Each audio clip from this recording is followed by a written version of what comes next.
Senate will come to order. Chaplain Dr. Black will lead the Senate in prayer.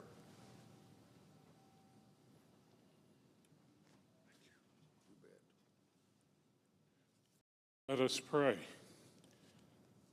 Our Father in heaven, we pause at the convening of this Senate session after hearing news of hatred, violence, and grief in our nation and world. As we see and hear about tragedies that shock us, we acknowledge also our total dependence upon you.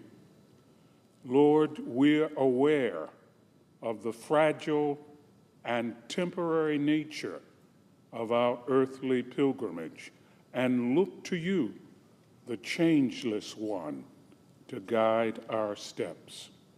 Please guide our lawmakers through the turbulence of these times with more than human wisdom. Lord, elevate their best human efforts with your might so that justice, truth, and peace may prevail.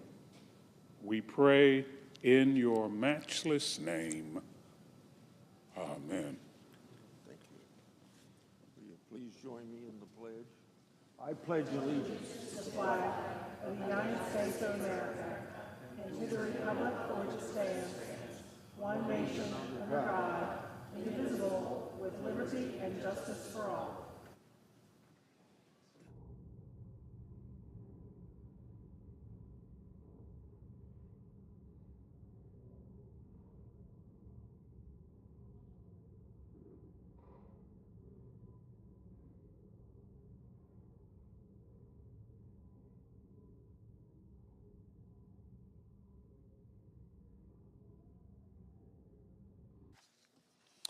Under the previous order, the leadership time is reserved. Under the previous order, the Senate will be in a period of morning business with senators permitted to speak therein for up to 10 minutes each.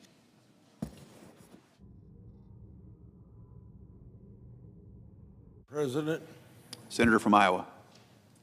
it's with a heavy heart that I come to the floor of the Senate today.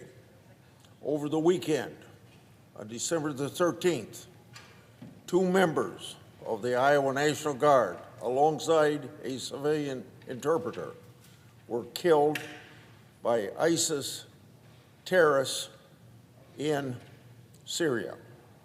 Sergeant William N. Howard and Sergeant Edward B. Torres Tovar, both part of the 2nd Infantry Brigade Combat Team, 34th Infantry Division, paid the ultimate sacrifice. We're forever indebted to them for their dedication and service to Iowa and to the United States. I'd like to take a moment to speak about each of these remarkable young men. Sergeant Nate Howard of Marshalltown, Iowa, has served the Iowa National Guard for 11 years. His admiration for his grandfather's service enkindled his patriotic spirit and ultimately led to his joining the Guard. This past May, Sergeant Howard was among the brave Iowans to deploy to the Middle East in support of Operation Inherent Resolve, a counterterrorism mission in Syria to fight against ISIS. Prior to this, he was deployed to Kosovo in 2020.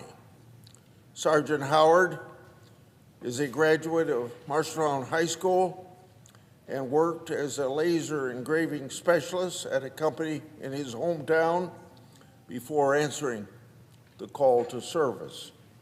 His wife, Ariana, has shared she wishes her husband will be remembered for his courage and bravery. I believe it's safe to say he will be so remembered. My wife, Barbara, and my prayers are with Ariana, his parents, and all his family. I would also like to recognize Sergeant Torres of Des Moines, Iowa.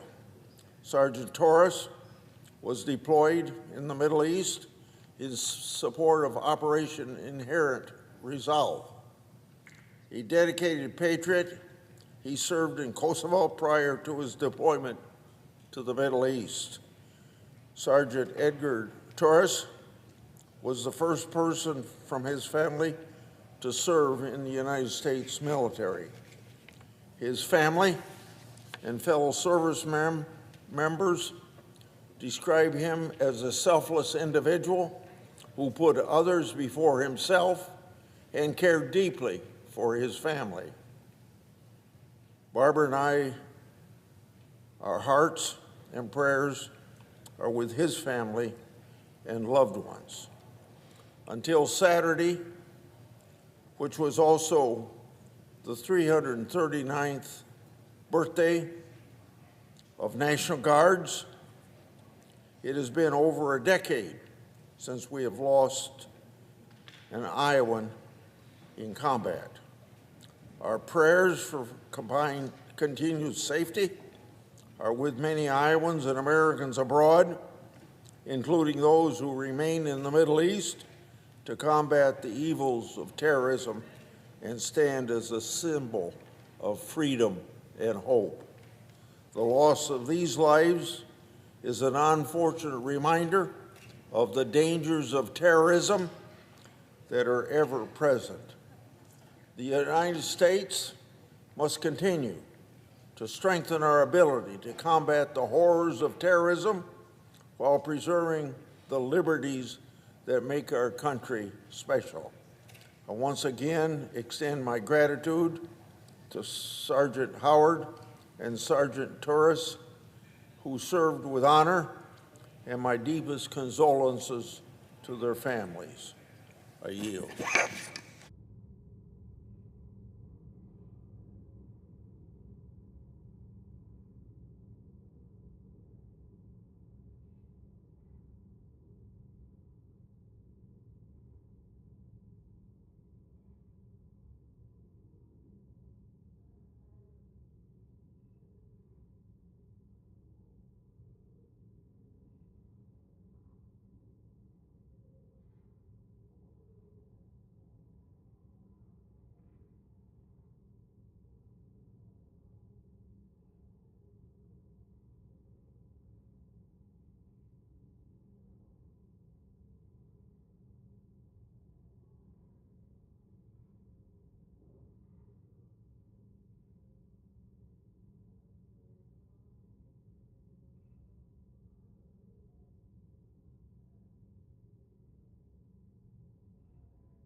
Majority Leader.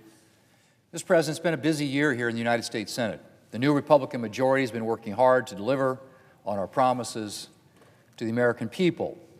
And while there is still more to accomplish, we've gotten a lot done in just 1 year. We're putting more money in Americans' pockets, supporting farmers, ranchers, and small businesses and helping them grow. And we're making America safer and stronger, investing in law and order here at home and a strong military to safeguard our national security. And we're creating a brighter future with new opportunities for Americans wherever they live and whatever their American dream may be. Mr. President, I want to take some time today to talk about how Republicans' agenda is at work in my home state of South Dakota. And I want to begin with the tax relief that Republicans have delivered.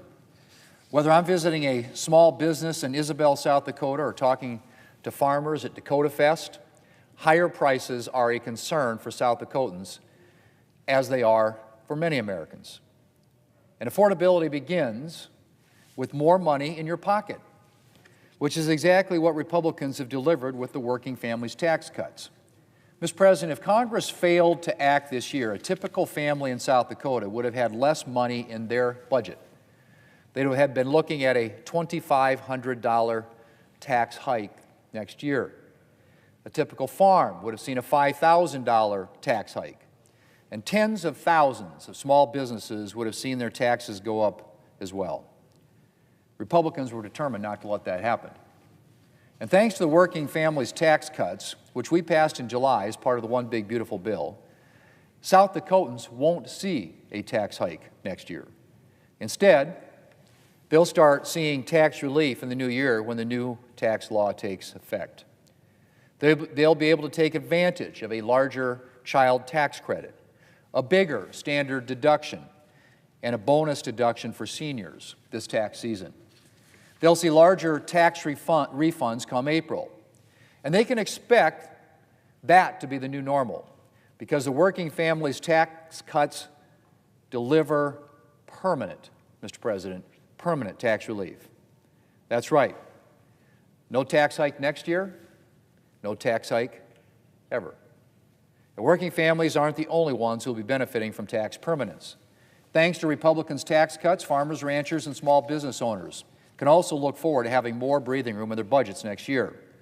They will benefit from permanently lower tax rates. The 199A deduction, now also made permanent. The full expensing provision, also now permanent, which makes it easier to replace a piece of equipment and upgrade your operations. And the now permanent research and development expensing provision, which is already helping South Dakota businesses innovate. And then there's the death tax relief. Mr. President, South Dakotans have long believed that the death tax is fundamentally flawed. It threatens too many family farms and ranches and family businesses. Republicans agree. And so in the working families tax cuts, Republicans permanently raised the death tax exemption threshold and protected a lot more family farms, ranches, and businesses from this unfair tax. Mr. President, South Dakota's farmers and ranchers are always at the top of my priority list. And these hardworking South Dakotans are seeing more than just tax relief. The One Big Beautiful Bill also made significant updates to the farm safety net to support farmers and ranchers through the economic headwinds that they continue to face. Our bill increases reference prices for every covered commodity and makes these prices more responsive to market conditions in the coming years. It increases crop insurance coverage and affordability. It supports livestock producers by making existing programs more responsive to drought and by funding prevention of animal diseases that can devastate livestock. And it invests in critical conservation programs, including programs that support South Dakota's wild bird populations. Something that matters a lot this time of year is hunters flock to our state for pheasant season.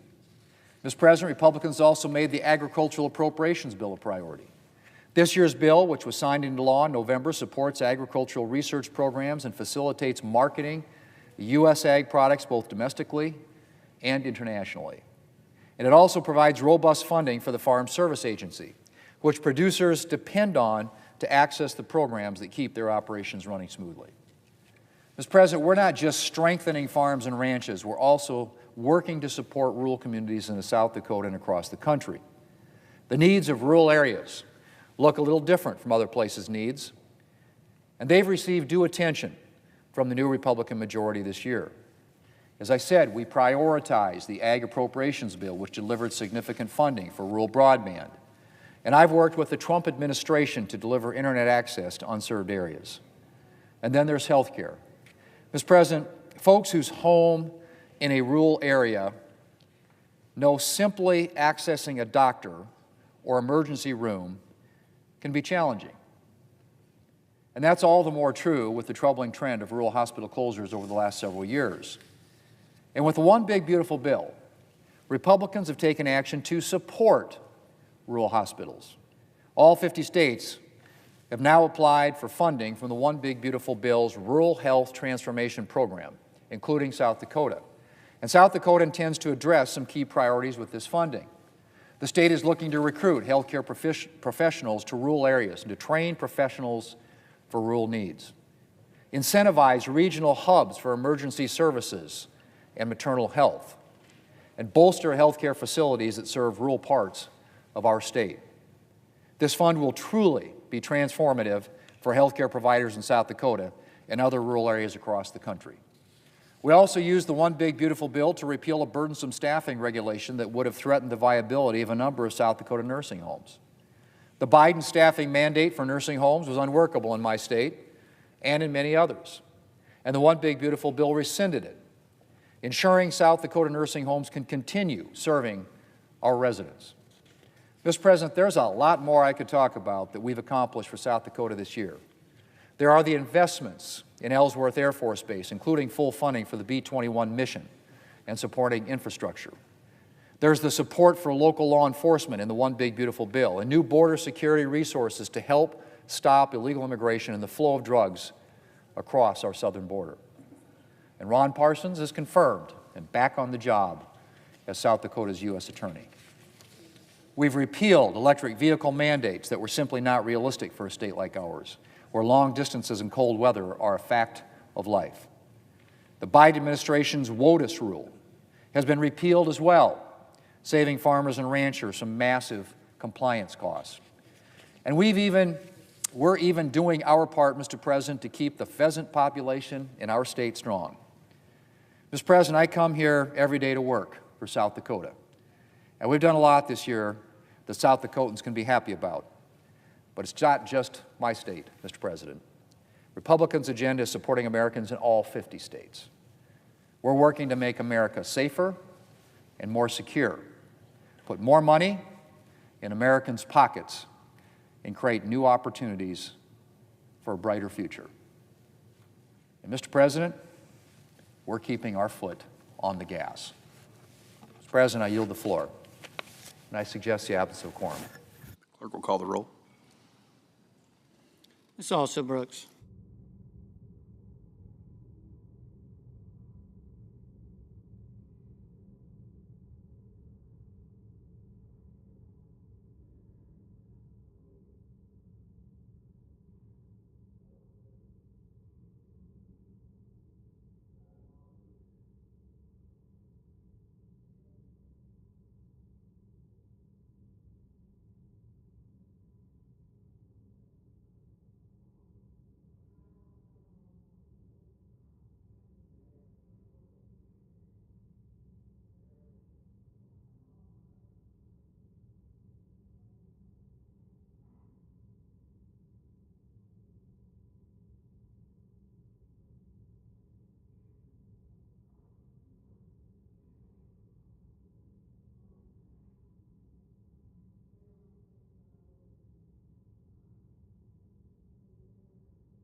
Mr. President, Democrat leader. Quorum. ask unanimous consent to quorum be dispensed with. Without objection. So, Mr. President, we convene after a weekend of both horror and grief.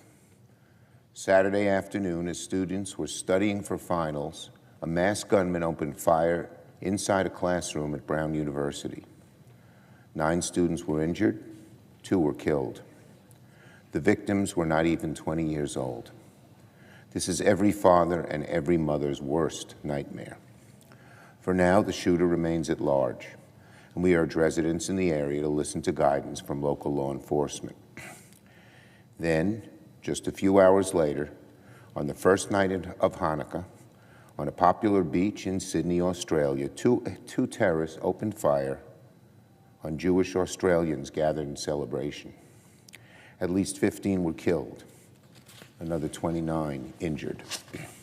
Among the murdered was a 10-year-old girl and an 87-year-old Holocaust survivor. Also among the murdered was Rabbi Eli Schlanger, a pillar of Brooklyn's Crown Heights community who welcomed a son to the world just 2 months ago. May the memories of all those killed and injured in this weekend be a blessing.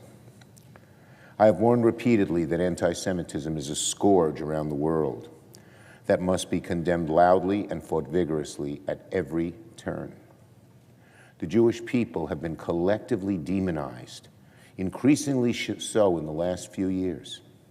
And this tragedy in Sydney shows the danger, the abject danger, of letting anti-Semitic rhetoric and action go unchecked.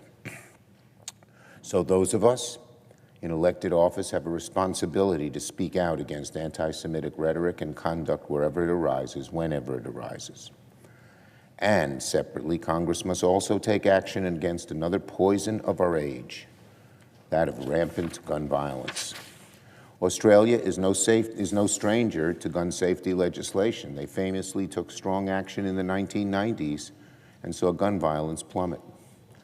Yesterday, Australia's Prime Minister said the country will take another look at their gun safety laws and see where they can make improvements.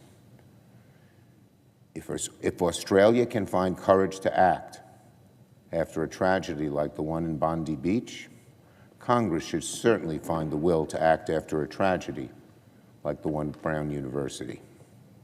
For the sake of those who were killed this weekend and for the sake of so many lives we can save moving forward, Congress must again act against gun violence and act against all forms of violent hate. Now on the all senators briefing tomorrow morning. Senators tomorrow morning will attend a briefing by Secretary of Defense Pete Hegseth and Secretary of State Marco Rubio on the latest developments in the Caribbean, including getting to the bottom of what happened during the September 2nd boat strikes.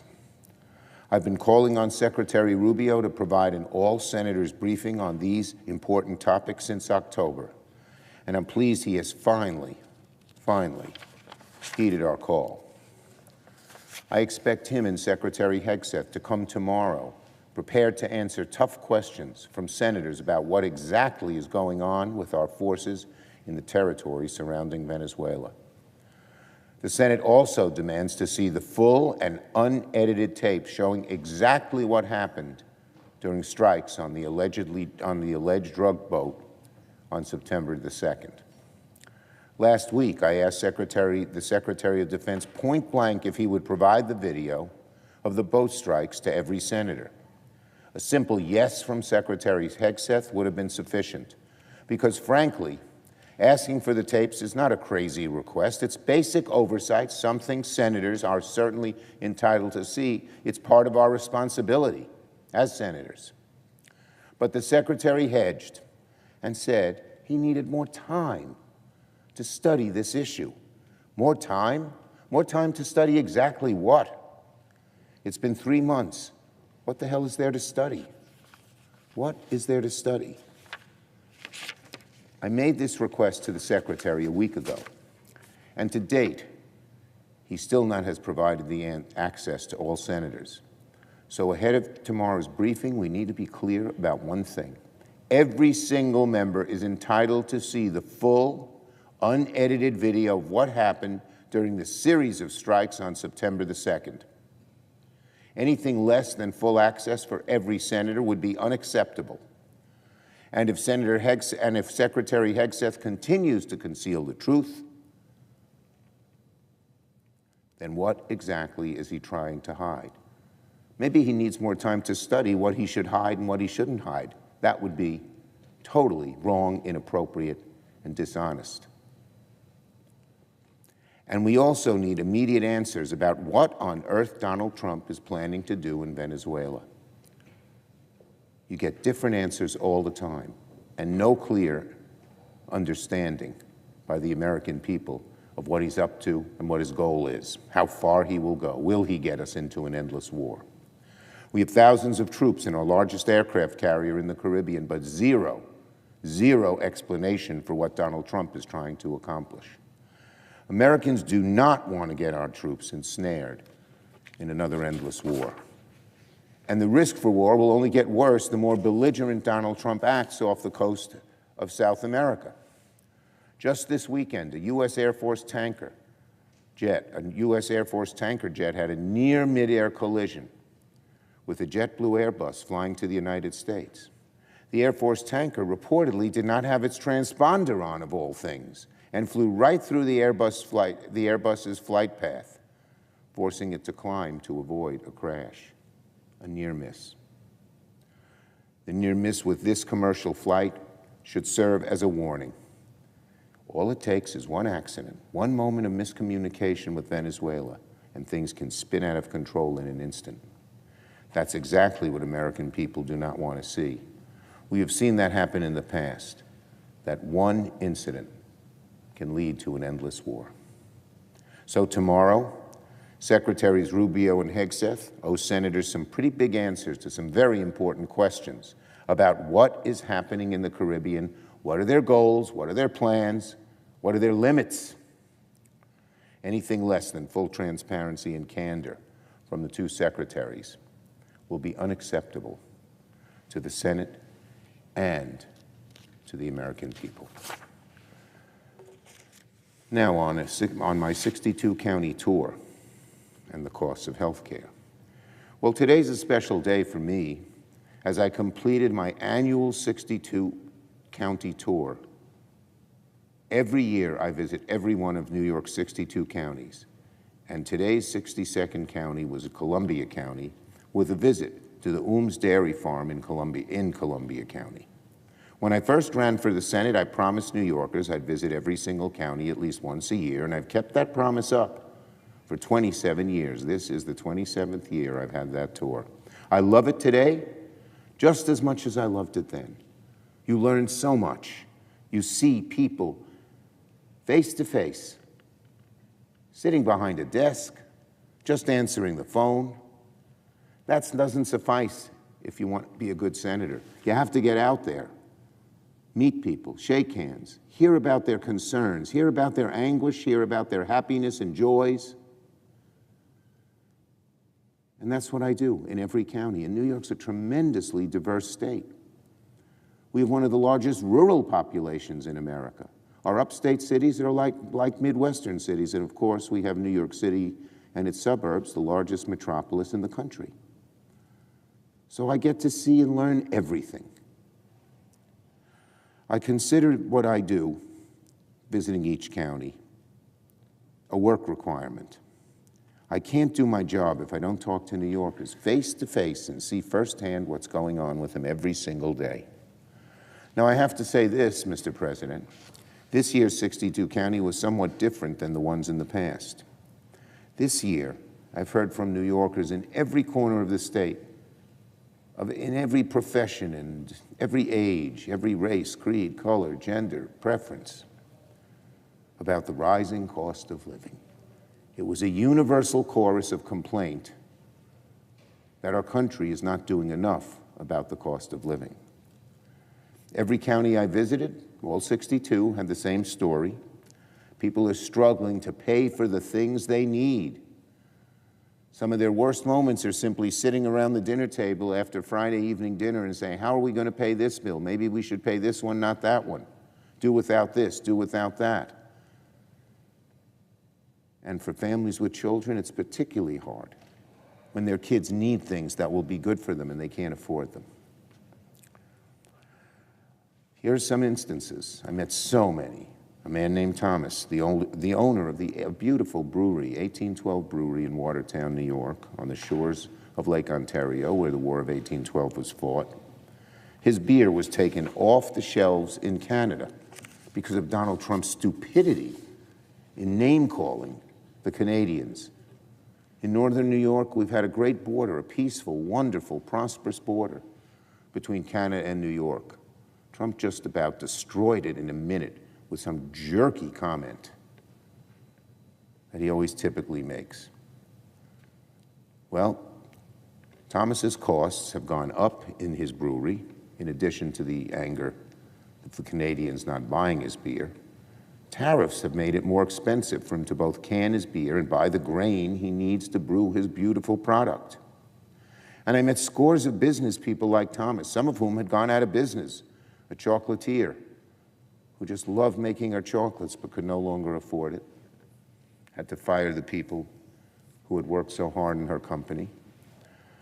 I met with another New Yorker, a man named Jeremy. He lives in the Hudson Valley in Kingston, New York, who relies on the ACA tax credits to pay for health insurance. As his tax credits expire, Jeremy is going to pay more than double, nearly $1,000 every single month is what he's going to have to pay. And that's not an expense he can deal with, or people like him can deal with. He makes a good salary. He's a hardworking guy. But he can't afford such a dramatic jump in the price of his health care insurance. And it's the kind of force that Jeremy paid, I heard over and over and over and over again. What do? Sign up for health care you can't afford? Or go uninsured? Go broke or go uninsured? What a terrible choice that our Republican colleagues are forcing people like Jeremy and thousands of other New Yorkers to make. And finally, I met a woman named Roberta, who lives in Wyoming County. It's one of our big dairy counties, by the way. She told me she relies on SNAP benefits to put food on the table. I took a picture with her. I think she had 6 of her 7 beautiful children there, many of them redheads like their mom. She told me that now with rising grocery prices and budget cuts to SNAP, she can't put food on the table for all of her 7 kids. She's living on the edge. What a horrible story to hear. Can you imagine those beautiful red-headed kids? And they have to decide who's going to get the eggs, who's going to get the vegetable, because she doesn't have enough money. And SNAP doesn't give her the food she needs to feed her family. So, here's what I'd say to you, Donald Trump. You serious about focusing on affordability? Come take a road trip with me through upstate New York so you can see what a disaster your policies have been. The stories are the same everywhere I went. Under Donald Trump, costs are up, financial security is down, people are having such a tough time affording the things they very much need, not luxuries, not frivolities, things they need. Food, medicine. Got to fix the car that just broke down, which you need to get to work and you don't have the money to do it. Over and over and over again. And of course, the tip of the spear in these higher costs is becoming health care. Nowhere do costs matter more. In no place have they accelerated more greatly than with health care. Last week, the Senate had one last chance to halt the imminent spike in people's health care costs by supporting our legislation to extend the ACA premiums by 3 years, the ACA tax credits by 3 years. But Republicans blew it by voting our bill down, and now they have all but guaranteed that millions of people, including countless New Yorkers, will see their premiums go up. In fact, sadly, today is the last day for Americans to sign up for January marketplace coverage. And over the next 2 weeks during this holiday, this Christmas season and Hanukkah season, millions of people will see their skyrocketing premium amounts deducted from their bank account, wondering how they're going to make the numbers work, how they're going to balance their own books. That's shameful, shameful. The number one thing I heard this year during my 62-county tour is that people are worried about paying for the things they need, health care, above all. Donald Trump and Republicans, meanwhile, have intentionally sent people's costs up and up and up. The idea of reducing costs on day one, which Donald Trump promised in the campaign, and many people voted for him because of that promise, is out the window. No one's even paying any attention to it. Or Donald Trump really is not paying attention to it. People don't believe it anymore. They don't believe any of the promises that Donald Trump has made. Donald Trump has broken faith with the very same people he promised to fight for. And I have felt that frustration through my 62-county tour this year. If Donald Trump and Republicans stay the course, the frustration people feel right now is probably only the beginning. I yield the floor.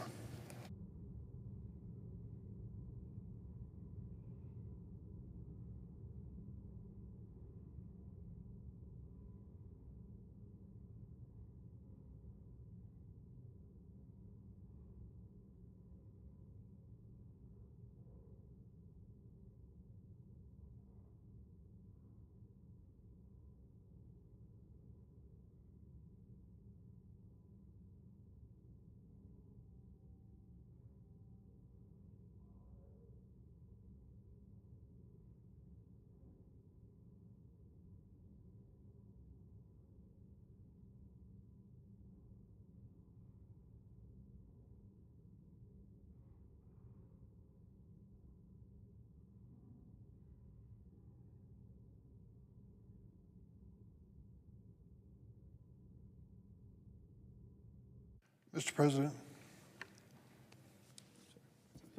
Yeah, Democratic Whip. Mr. President, I ask unanimous consent that Aaron Kevorkian, a detailee to the Senate Judiciary Committee, be granted floor privileges for the remainder of the 119th Congress. Without objection. Thank you, Mr. President. Mr. President, in Skokie, Illinois, a few miles north of Chicago, is America's second largest Holocaust museum. Those who visit see thousands of artifacts from victims and survivors and their families. And there is one lesson that every visitor takes away. All who walk through its doors learn the importance of tolerance, the need to choose love over hate.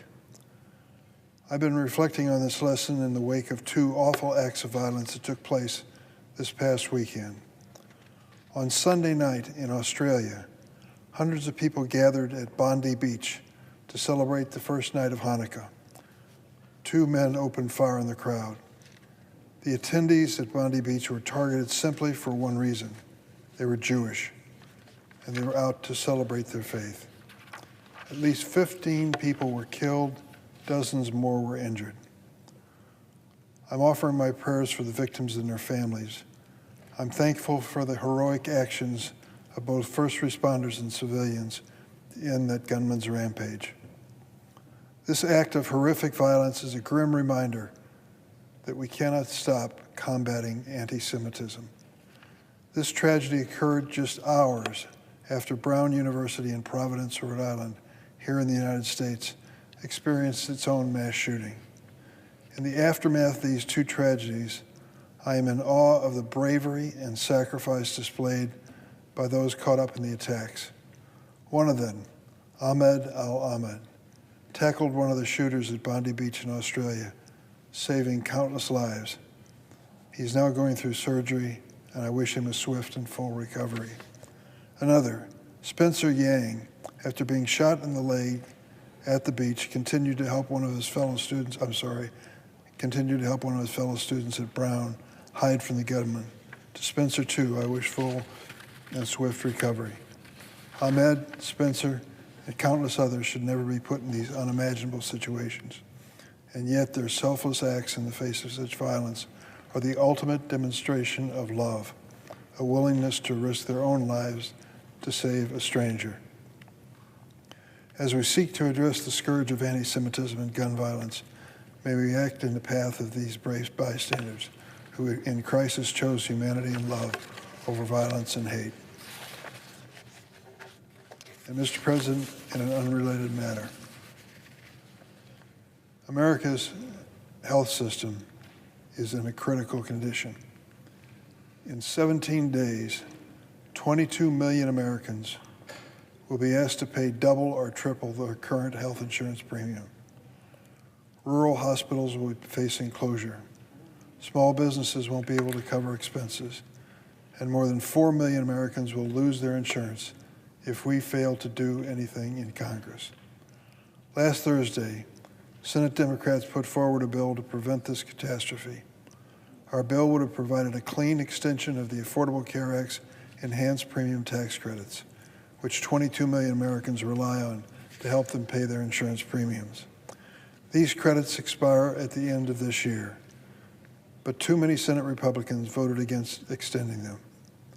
They instead rushed to vote on a partisan proposal that would upend the Affordable Care Act and the American healthcare system less than a month before insurance premiums spike. Their bill was introduced last week, has never been debated in committee, and no member had a chance to amend it. I say this to my friends on the other side of the aisle. You are in the majority. You have the power to set matters for congressional hearing. You have the power to go through a serious process to reform health care. You are in the majority. But first, we need triage. First, we have to stabilize the patient. Americans who are about to pay thousands of additional dollars cannot wait as Republicans attempt to change the entire healthcare system in a week. 4 Senate Republicans understood this and voted with all the Democrats to extend these tax credits. I thank them for their singular political courage. Each additional day we delay an extension of the enhanced premium tax credits, more Americans forego their health insurance because it's just too darned expensive. Time is running out. I recently spoke to a waitress at Lou Mitchell's restaurant in Chicago, downtown Chicago, across from the train station. She is personally worried that she'll not be able to afford her health care next year without the enhanced premium tax credits. She sees her health insurance bill doubling or more. This waitress does not care about who's winning the political fight in Washington.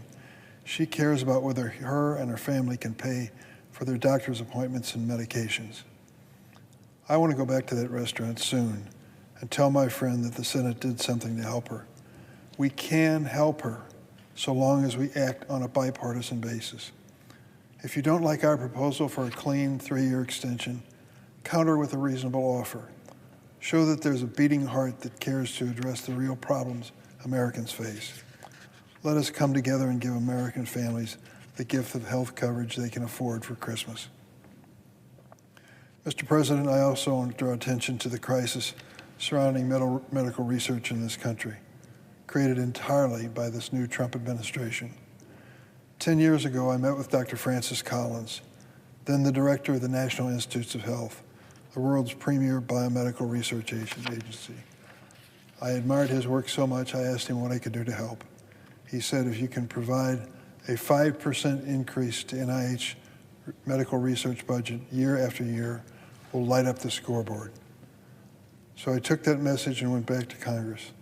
With the help of colleagues on both sides of the aisle, Republican Senator Roy Blunt, Republican Senator Lamar Alexander, Democratic Senator Patty Murray, we increased NIH funding from $30 billion to $48 billion over the next 10 years. A 60% increase in research, a 60% increase in cures, hopes, and breakthroughs. But what took us 10 years to build, President Donald Trump has all but dismantled in less than 11 months. Recent reporting from the New York Times shed light on the dire consequences of President Trump's medical research cuts. The president and DOJ instituted a new set of rules in NIH that resulted in 3,500 fewer medical research grants, affecting virtually every area of medical study. Funding for mental health was reduced 31%, brain diseases 26%, cancer research 19%. All of these reductions are in real areas of opportunity, which we are walking away from under Trump. This is a fundamental blow to how America supports medical research, and it has real implications for the progress we've made. Instead of ushering in the next wave of medical breakthroughs, which could save you or your loved one from suffering, this administration has cut them off at the knees. I'm pleased the Senate Appropriations Committee, on a bipartisan basis, rejected Trump's proposed cuts and actually provided an increase for next year. But if the administration ignores Congress's wish and continues to upend research funding, it could create irreparable harm. As the father of a child born with severe medical condition, I know personally that families across this country depend on the hope and promise that research holds. Cures and treatments come from the National Institutes of Health, which funded the research behind 99% of the new drugs approved by the FDA in the last decade. Oh, sure, you see the ads on television for all these new drugs that they say may hold out some promise. The pharmaceutical companies are selling them and developing, but virtually all of them started with federal research by the taxpayers of this country, the same research that's being cut off now by President Trump.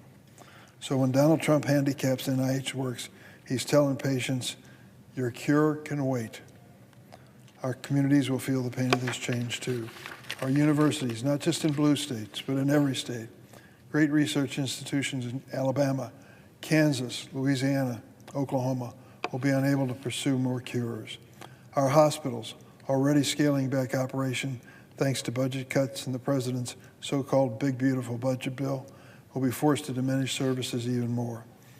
The scientists and doctors of tomorrow may decide to forego the profession entirely or bring their talents to other countries. As we fight to protect health care for millions of Americans, let us also not forget to fight for the research that fuels that care. We cannot stand for this assault on medical research funding. We need to continue to work on a bipartisan basis to make sure the funding does continue. It is not just a matter of national pride. It's a matter of finding cures and drugs that will help people all around the world. That has defined America for decades.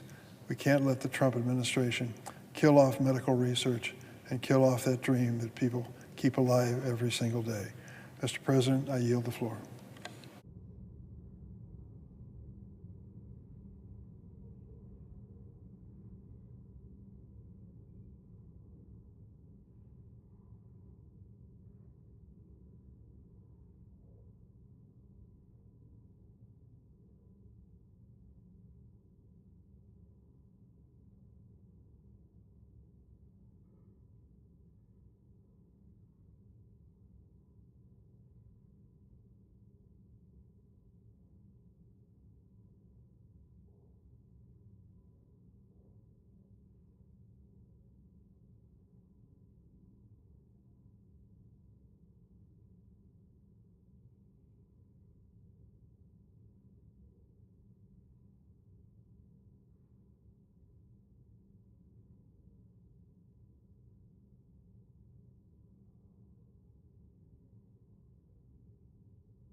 quorum call. To waive the mandatory quorum call with respect to the motion to concur in the House message to accompany S-1071. Without objection. Mr. President, I move to proceed to executive session and consider calendar number 560. Questions on the motion? All those in favor say aye. Aye. Opposed, no. If ayes are here to have it, the ayes do have it. Motion's agreed to. Clerk will report the nominations. Nomination, Central Intelligence Agency, Joshua Simmons of Virginia to be General Counsel. Mr. President, I send a cloture motion to the desk. Clerk will report. Cloture motion, we the undersigned senators, in accordance with the provisions of Rule 22, the standing rules of the Senate, do hereby move to bring to a close debate on the nomination of Joshua Simmons of Virginia to be General Counsel of the Central Intelligence Agency. Mr. President, I ask consent to read the names be waived, and I move to proceed to legislative session. Without objection. Questions on the motion? All those in favor say aye. Aye. Opposed, no. The ayes appear to have it. The ayes do have it. The motion's agreed to. Mr. President, I move to proceed to executive session to consider calendar number 70. Questions on the motion? All those in favor say aye. Aye. Opposed, no. The ayes appear to have it. The ayes do have it. Motion's agreed to. The clerk will report the nomination.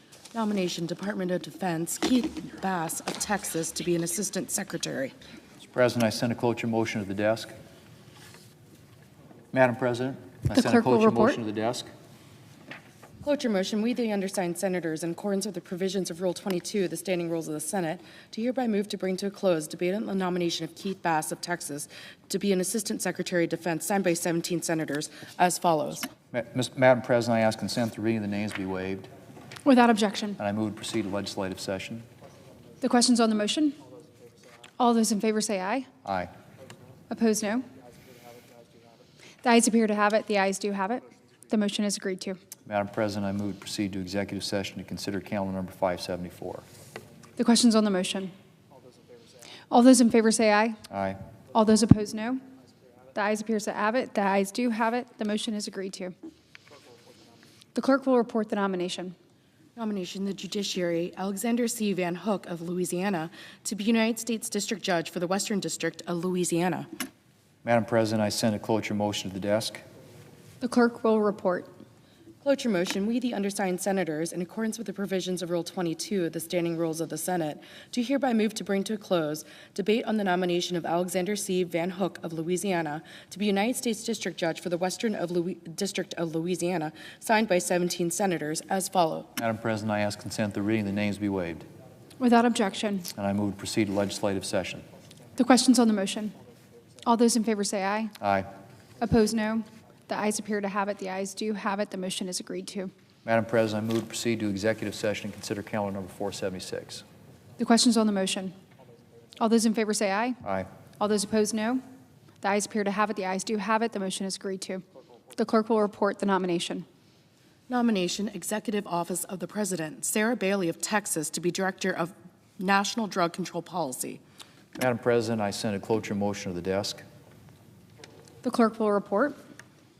Cloture motion, we the undersigned senators, in accordance with the provisions of Rule 22, the standing rules of the Senate, do hereby move to bring to a close debate on the nomination of Sarah Bailey of Texas to be Director of National Drug Control Policy, signed by 17 senators, as follows. Madam President, I ask consent the reading of the names be waived. Without objection.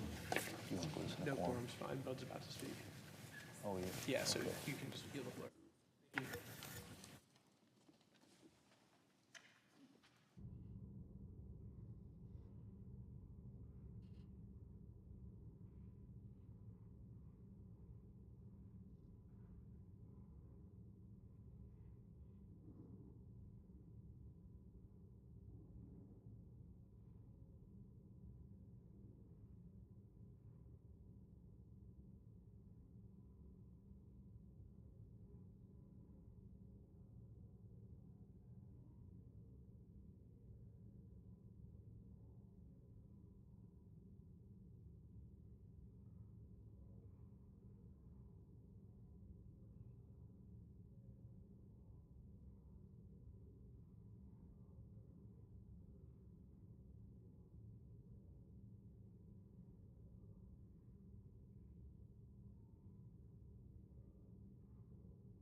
President. The Senator from North Carolina. Madam President, I rise today to commend the law enforcement officers of Graham County, North Carolina, for their exceptional efforts in the completion of Operation Dirty Laundry. This 11-month undercover investigation successfully disrupted a large-scale criminal network in Appalachia. The operation unveiled a coordinated criminal enterprise involving drug trafficking and illegal gambling in western North Carolina. The investigation began with tips about unlawful activity tied to multiple businesses in and around Robbinsville, including 30 vape shops that were in the area. The Graham County Sheriff's Office worked in conjunction with state and federal partners to uncover some horrific evidence. On the scene, law enforcement discovered that more than $200,000 in illicit cash that was seized, along with 130 pounds of dangerous scheduled substances, including marijuana, methamphetamine, fentanyl, and hallucinogenic mushrooms, and 13 illegal gambling machines. Authorities are pursuing charges against more than 38 individuals connected to this criminal activity. But these numbers, they're not just statistics. They represent safer neighborhoods, families shielded from the devastation of addiction, and young people steered away from the life-altering trap of dangerous drugs. For North Carolinians of Graham County, the completion of this operation brings a renewed hope and reassurance that local law enforcement is standing firm in holding criminals accountable that seek to exploit our communities. I want to extend my gratitude to my good friend Graham County Sheriff Brad Hoxett and to every other officer and deputy in his department who worked tirelessly and took on personal risk to keep their community safe. Your courage, integrity, and unwavering commitment represent the very best of public service. I applaud the continuing efforts of local law enforcement to bring these dangerous criminals to justice, and I'm going to continue to ensure our law enforcement agencies have the resources they need to keep North Carolina strong. And as I've said before on the Senate floor, drug traffickers will find no refuge in western North Carolina or anywhere in the Old North State. I yield the floor.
From Texas. Madam President, are we in a quorum call? We are not. Madam President, a few weeks ago I spoke about the tragic death of a National Guard service member here in Washington, D.C. on the eve of Thanksgiving. While I salute, and we should all salute, the bravery of those who risk their lives to keep us safe, we can't ignore the reality that this woman was yet another unnecessary victim of President Biden's careless immigration policies. The man who committed this heinous crime was an Afghan national who President Biden allowed to enter the United States without proper vetting after our disastrous withdrawal from Afghanistan. He did this via a procedure known as parole, which I'll explain more about in a minute, but this was not in accordance with any law or any visa recognized by Congress or passed through a legislative act. This was done on a wholesale abuse of something called parole authority. Here is as I said, I will explain a little bit more, but parole allows inadmissible aliens, that means people from other countries, to be physically present in the United States. It's designed to be used on a case-by-case basis, but was widely abused by the Biden administration to circumvent Congress. So I asked my friendly AI assistant to give me a summary of some of the parole programs that were used by President Biden to circumvent Congress and the legislative process. There was a process known for Colombians, Haitians, Nicaraguans, and Venezuelans. Up to 30,000 people a month were basically waived into the United States due to the abuse of this so-called parole process. Then there was Uniting for Ukraine, which allowed roughly 267,000 Ukrainians paroled into the United States. There was Operation Allies Welcome, which this individual who perpetrated this crime against these two guardsmen here over Thanksgiving was part of. That 77,000 Afghans were evacuated and paroled into the United States. There was another one called Keeping Families Together, which was enjoined by a federal court. Then there was one called the Family Reunification Parole Program, which expanded the program for Cubans and Haitians and for certain other family-based visa beneficiaries facing long waits. And then finally, there was the Central American Minors Program expansion to allow more minors from El Salvador, Guatemala, and Honduras to apply for refugee status or parole to reunite with their families here in the country.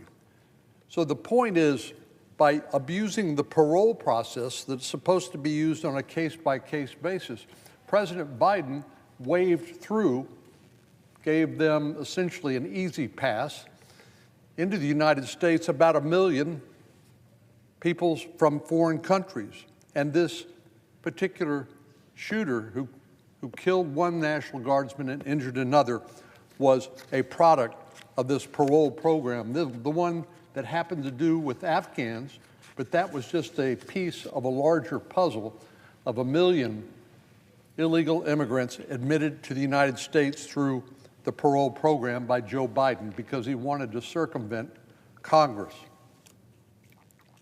Well, this young woman, who was killed during the Thanksgiving holidays, her sacrifice demands that we look for the mistakes and the flawed decisions that allowed her killer to enter the United States, and we take swift corrective action. I want to remind my colleagues that this crime was at the hands of a Afghan national parolee, and it was not a one-off incident. For example, the next week, another parolee nearly committed a terrorist attack in Fort Worth, Texas. In this instance, the man created a video threat where he described his plans to carry out a suicide mission to kill Americans. This was in Fort Worth, Texas. The man explained in the video how he would use a particular cooking oil container preferred by the Taliban to build a bomb inside his car and then use this handcrafted device to murder Americans. This individual's intentions were clear. In the video, he expressed his affection for the Taliban, which is a terrorist organization now governing Afghanistan, and he stated that he had entered the United States for the explicit purpose of killing Americans. Thankfully, federal and local law enforcement were able to apprehend him before he was able to carry out the attack. I'm grateful to the Attorney General, Pam Bondi, and our state and local law enforcement officials who prevented this attack from happening, in all likelihood killing some of my constituents back home in Texas. However, the fact that this individual was here in the first place underscores yet another failure of the Biden administration to properly vet individuals who entered the country, again, not through any law, but through this abuse of something called parole. How could someone like this intended suicide bomber, who in his own words came into the country with the express intent of killing Americans, slip through the cracks? Well, we know there were more than just cracks in the Biden administration's vetting process. In many cases, it was virtually non-existent. The repeated incidents committed and attempted by Afghan nationals in the very same week demonstrate that something has gone terribly wrong with the way the United States government during the Biden administration was vetting or failing to vet aliens who've entered our country. But again, as you heard me go through the various categories of individuals that came into the country under this abuse of the parole authority, about 1 million, how in the world could the Biden administration have adequately vetted 1 million paroled immigrants? It can't do it. And that's one reason why this young National Guardswoman is dead. For this reason, I'm chairing a joint Judiciary Subcommittee hearing later this week alongside of Senator Hawley from Missouri, entitled Biden's Afghan Parole Program, a Trojan Horse with Flawed Vetting and Deadly Consequences. We'll examine the policies implemented by the Biden administration that led to these catastrophic events, and particularly the flaws in President Biden's mass immigration parole programs.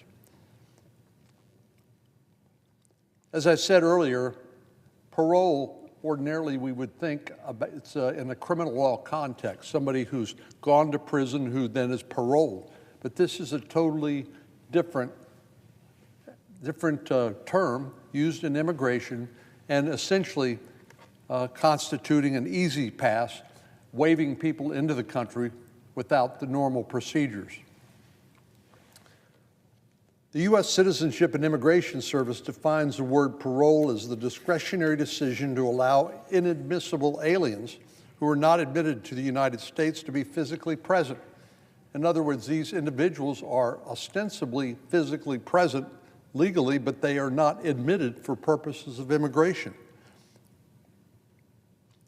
Well, under Operation Allies Welcome, President Biden essentially gave an easy pass to 77,000 aliens who weren't eligible to come to the United States by the law as it then existed in the first place. This so-called discretionary immigration authority was only supposed to be used, again, on a case-by-case basis for exceedingly rare and extreme circumstances. But the Biden administration turned this rare exception into the categorical rule. Just like he opened the floodgates at the southern border, he opened the floodgates for hundreds of thousands of ineligible aliens just to come to the United States and presumably stay. And now we know that when it comes to the Afghan parole program, Operation Allies Welcome, the Biden administration allowed in many aliens who had not been properly vetted.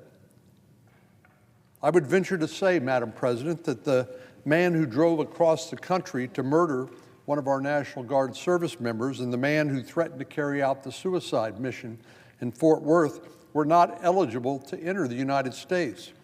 But the Biden administration let them in anyway.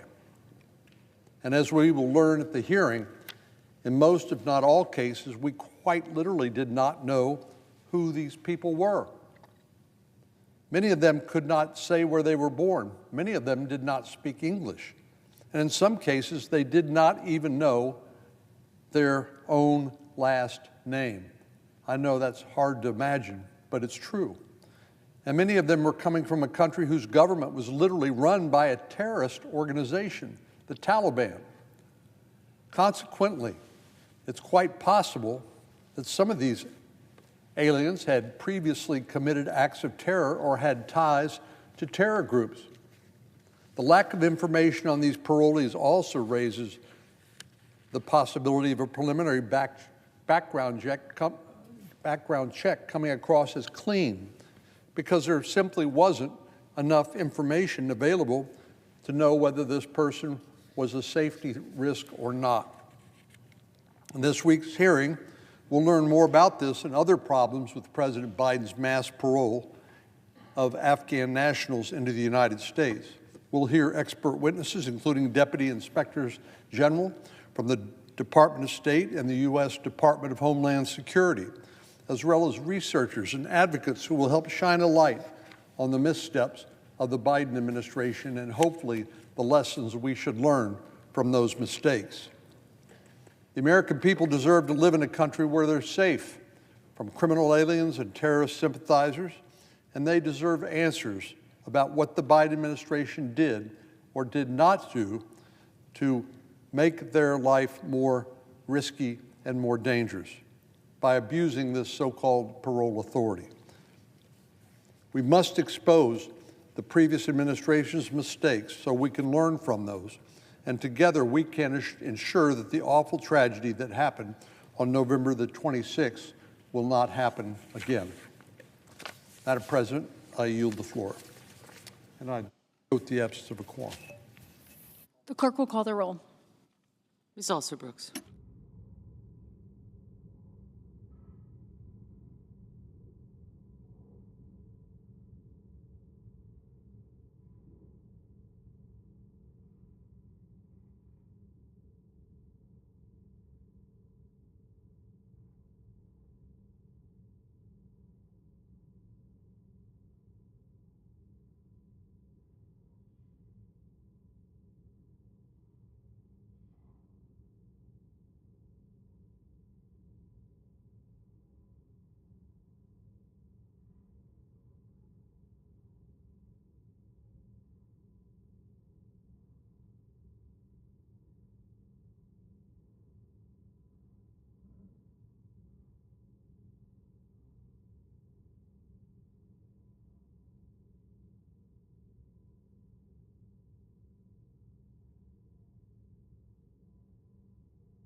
President, Senator from Rhode Island.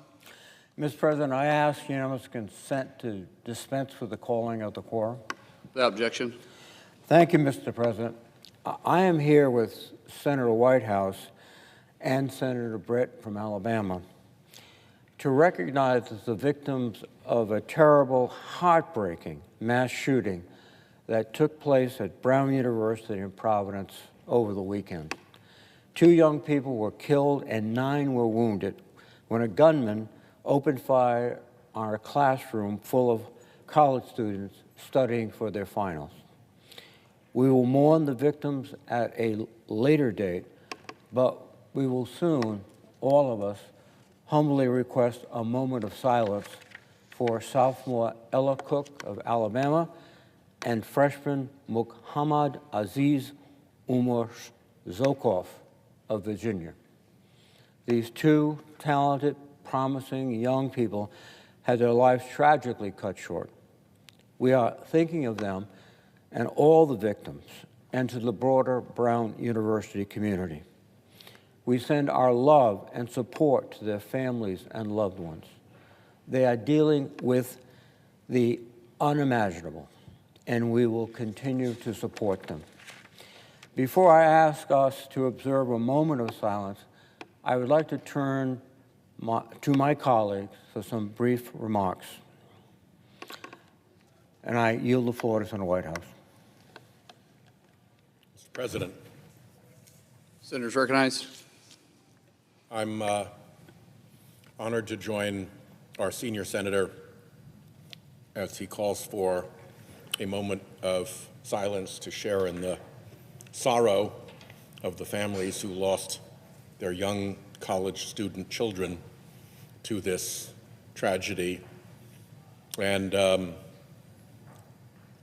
would only ask that all of us, including anyone listening, just hold off and give these families a little bit of grace and peace as they deal with this loss. They were expecting to see these kids for the Christmas holidays. There are other kids who are in the hospital, in some cases in fairly critical condition. Those families are not going to be spending Christmas around the tree at home.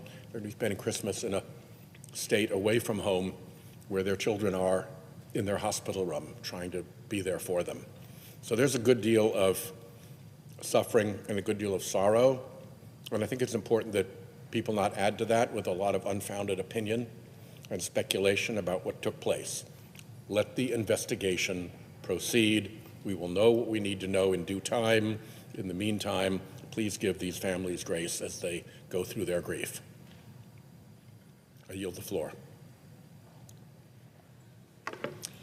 Mr. President, I join my colleagues from Rhode Island in coming today to honor the victims at Brown University, for those who lost their lives and those who are fighting for theirs right now in a hospital room.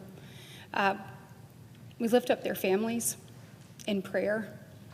We ask for privacy and peace as they grieve the unimaginable. Just over the last 36 hours, I've been inundated with text messages and calls, specifically talking about what an incredible young woman Ella Cook was. She was everything that is great about our state: bold, courageous, convicted, thoughtful, kind. She made her mark at Mountain Brook High School. She was making her mark at Brown University. The calls that I've gotten have been not just from Alabama, but literally from people across the country who encountered her. While her life was cut way too short, and I cannot imagine the pain and grief that her parents are feeling right now, and her little brother and her little sister and her extended family, it is clear that she made an impact, that her time on earth was such a positive force for good, that the ripple of her life will be felt for generations to come. And as we lift their families up in prayer, the Brown community, people across this country that are grieving. I hope to echo my colleague's statement that we can all do that together. And I yield the floor to the senior senator from Rhode Island for a moment of silence. Mr. President, again, we will have more time to speak about these young people, but for now, I would request a moment of silence for the Brown University community, the city of Providence, and all of the victims of these tragic events, particularly the families of Ella and Muhammad. Mr. President.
Thanks, Malcolm.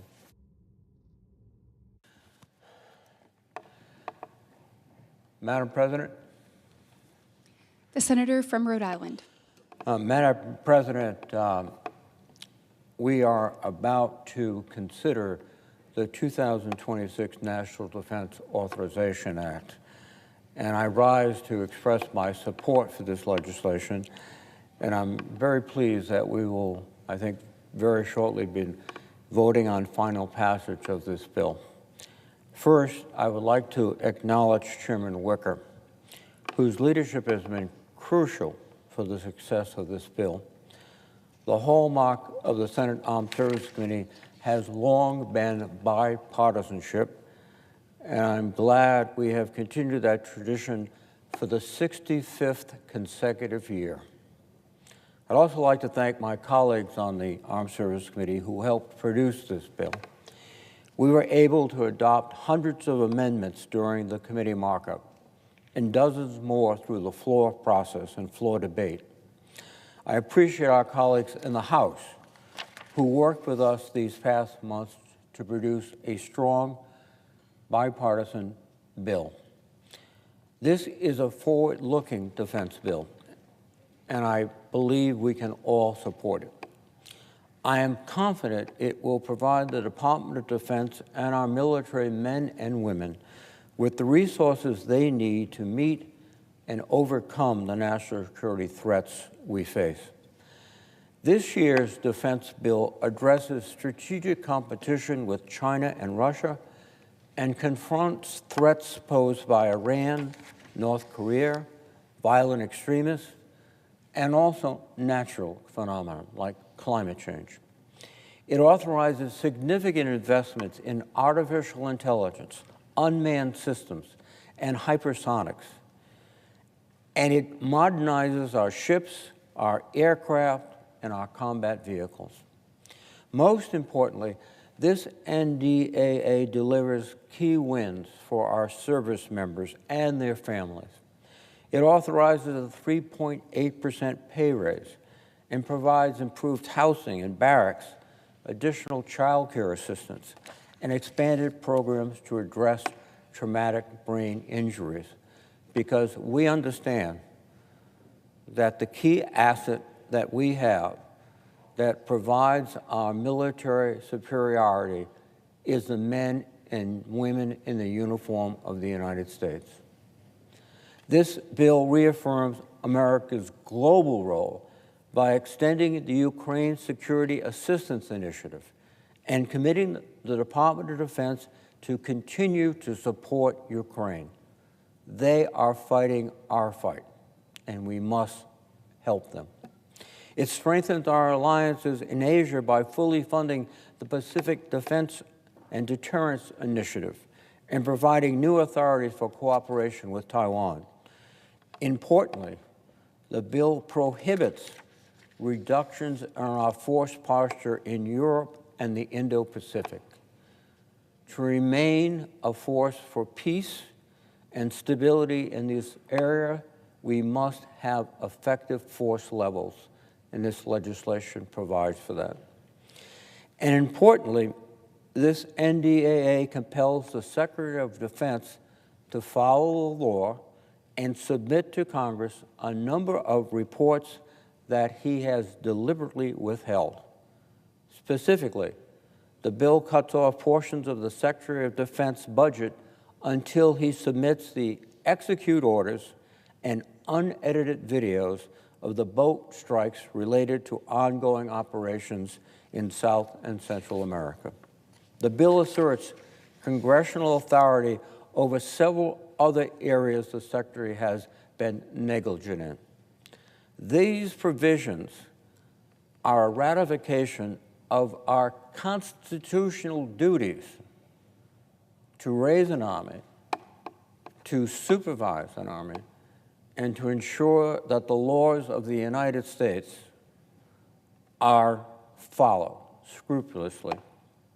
Overall, this is a very strong bill that represents compromise on both sides, and I would urge my colleagues to vote for it. Finally, I'd like to take an opportunity to recognize the phenomenal staff who have made this bill possible. I want to specifically recognize the director of the Democratic staff, Elizabeth King, and the director of the Republican staff, John Keast. They have led their staffs and worked together with utmost professionalism. I'd also like to thank the members of the Armed Services Committee staff that have helped me directly.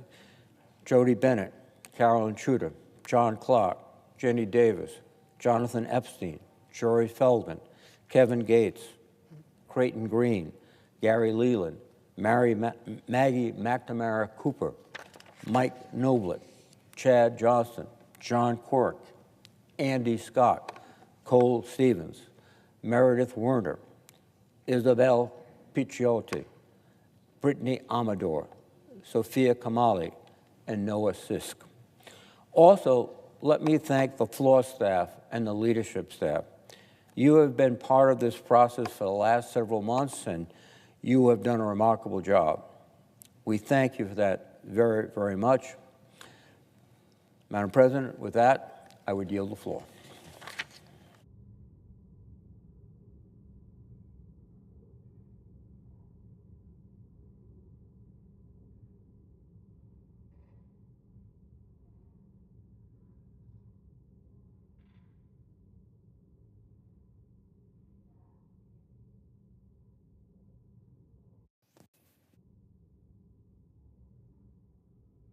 Madam President.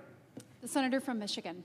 Madam President, I rise to recognize the extraordinary public service of U.S. Comptroller General Gene Dodaro, who will retire this month after a remarkable 52-year career at the Government Accountability Office.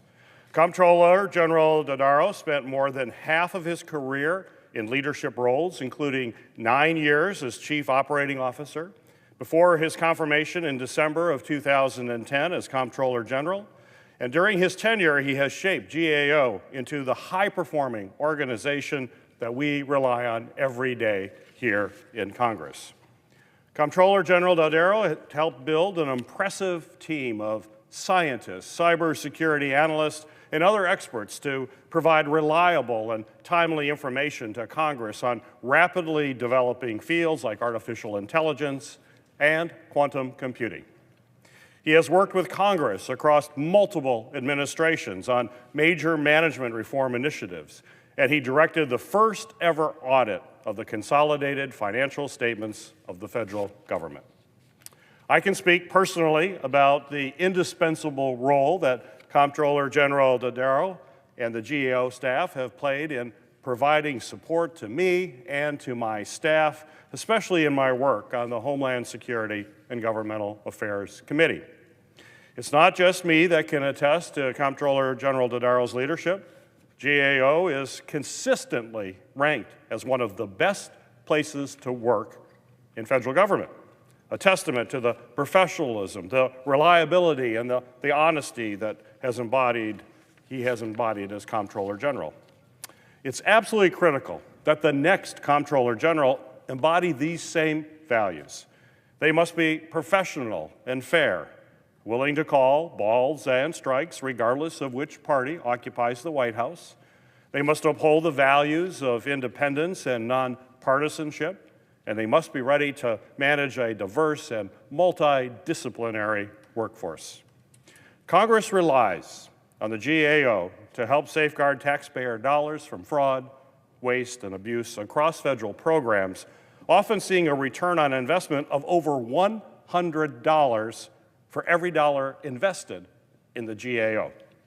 They provide expert testimony on a range of issues, and the reports identify problematic and operational improvements to the federal government. I look forward to working with Leader Thune, my HISGAC counterpart, Chairman Paul, and other members of the bipartisan commission outlined in statute to initiate the appointment process and identify a suitable candidate to fill the very big shoes of Comptroller General Dodaro.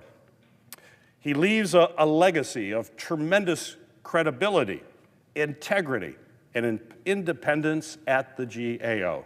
And I think it's critical that we work together on a bipartisan fashion to preserve this indispensable role that GAO plays as part of the legislative branch, helping to protect taxpayer dollars and hold the executive branch accountable. Madam President, I commend Comptroller General Dodaro for his decades of outstanding public service, and I ask my colleagues to join me in thanking Comptroller General Dodaro for his dedicated service to us and to the American taxpayers.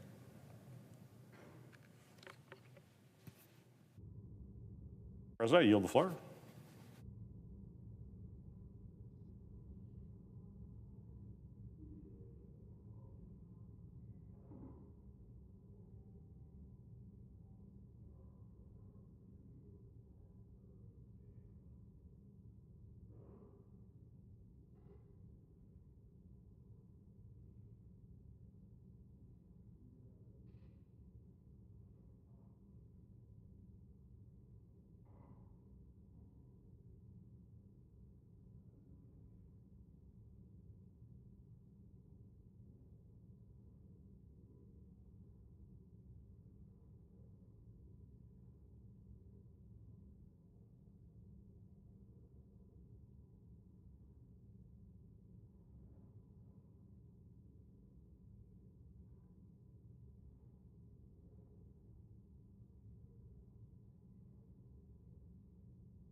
Again.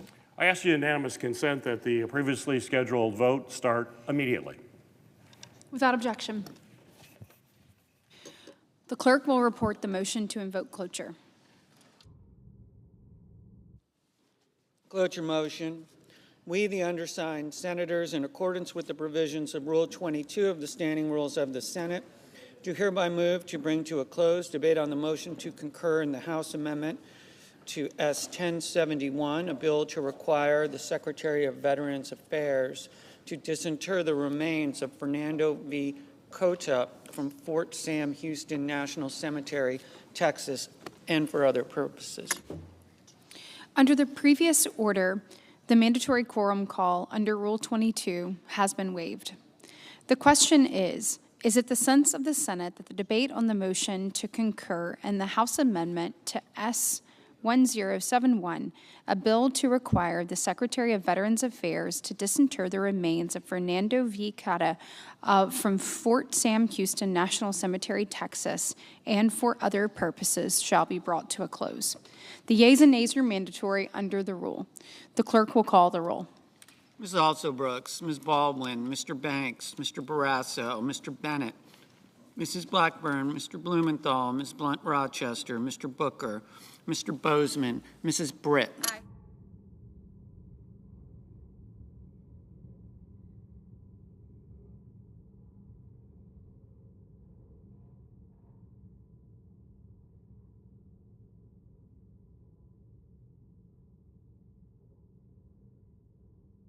Mr. Budd.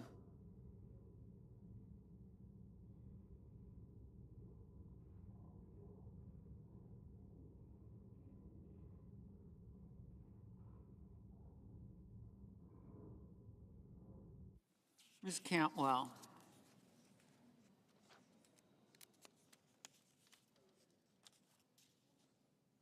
Mrs. Capito.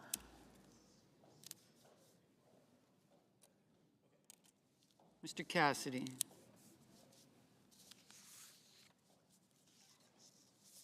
Ms. Collins.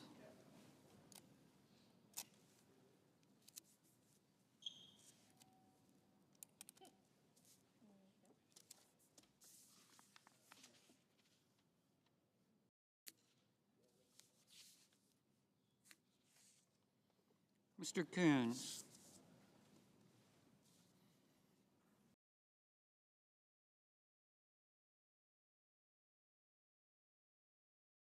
Mr. Cornyn.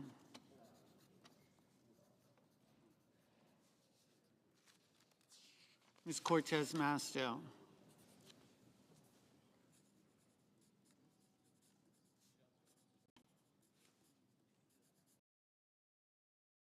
Mr. Cotton. Mr. Kramer.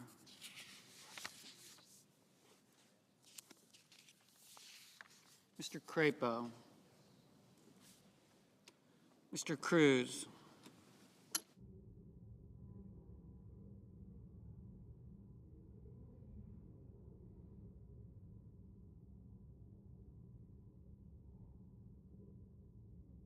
Mr. Curtis. Mr. Daines. Ms. Duckworth. Mr. Durbin. Ms. Ernst.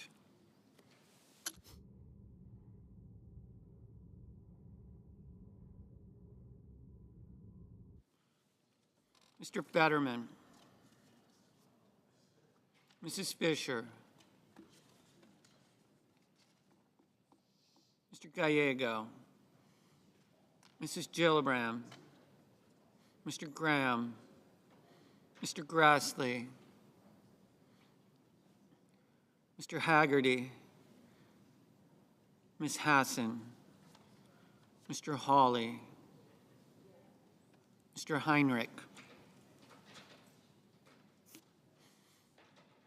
Mr. Hickenlooper. Ms. Hirono. Mr. Hoven.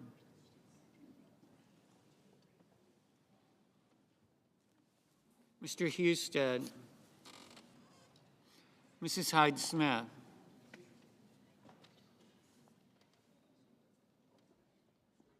Mr. Johnson. Mr. Justice.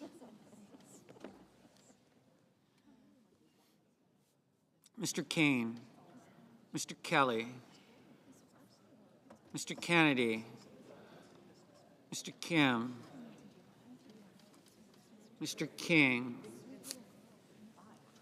Ms. Klobuchar.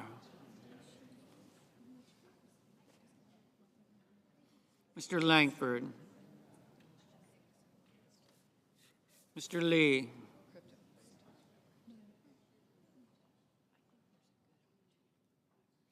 Mr. Lujan.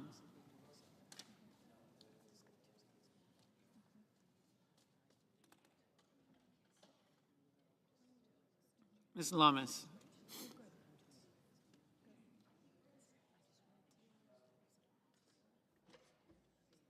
Mr. Markey. Mr. Marshall. Mr. McConnell. Mr. McCormick. Mr. Merkley. Mrs. Moody. Mr. Moran. Mr. Moreno.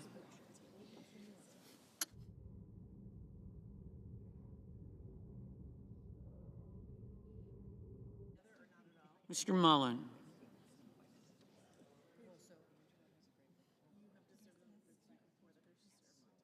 Ms. Markowski. Mr. Murphy. Mrs. Murray. Mr. Ossoff.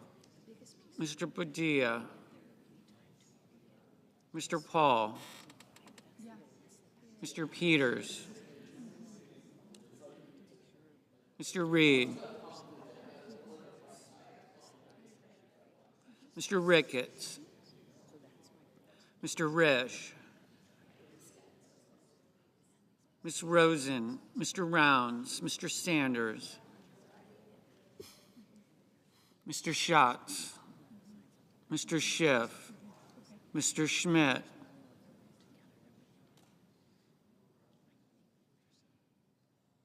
Mr. Schumer.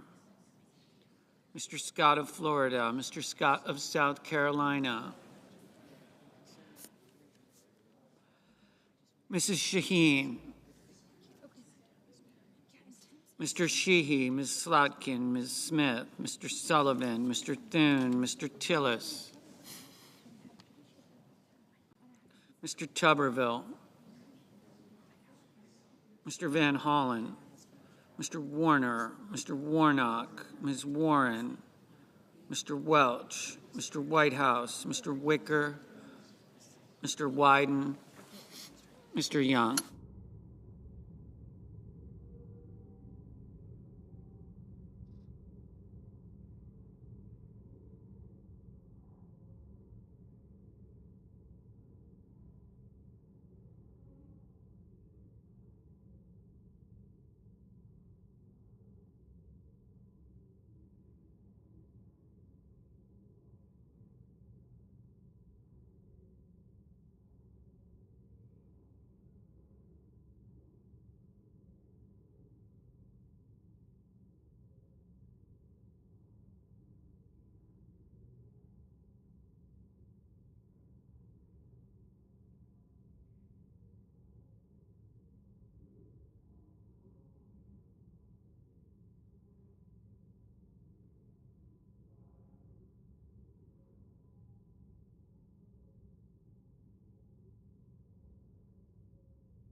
Senators voting in the affirmative: Britt, Budd, Cortez Masto, Kramer, Crapo, Fisher, Gallego, Gillibrand, Graham, Lujan, Marshall, Moreno, Peters, Reed, Tillis, Tuberville. Senators voting in the negative: Kim, Lee, Markey, Murphy, Murray, Paul, Schatz, Smith, Van Hollen, Welch.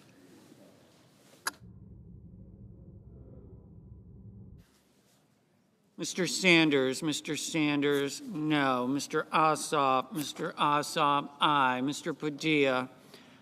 Padilla, no.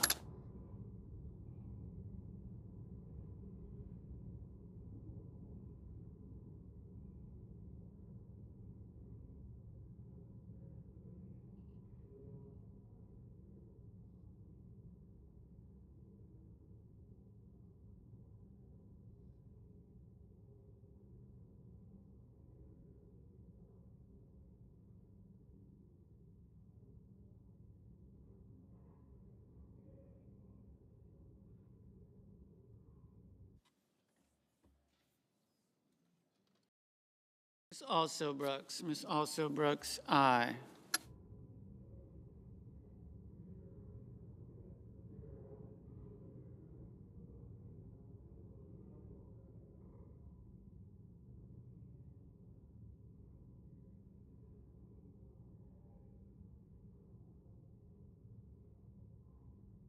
Mrs. Shaheen, aye.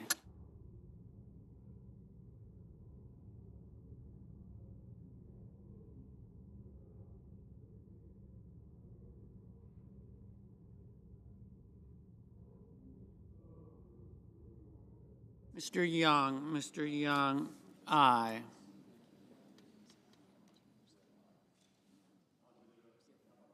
Mr. Wyden, aye.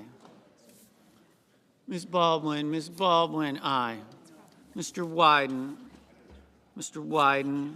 no.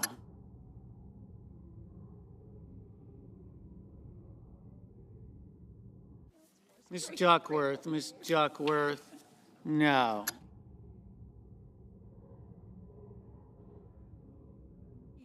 Mr. Booker, no.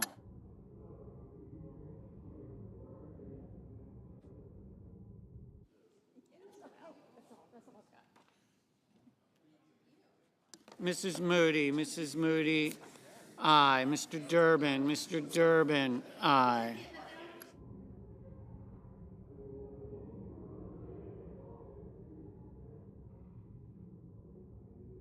Mr. Fetterman, aye.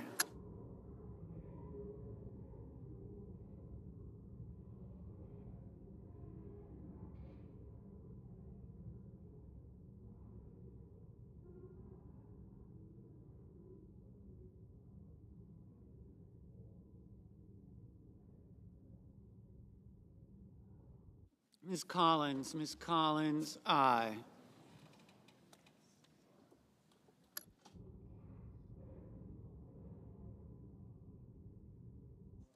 Mr. Sullivan, aye.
Ms. Warren, no.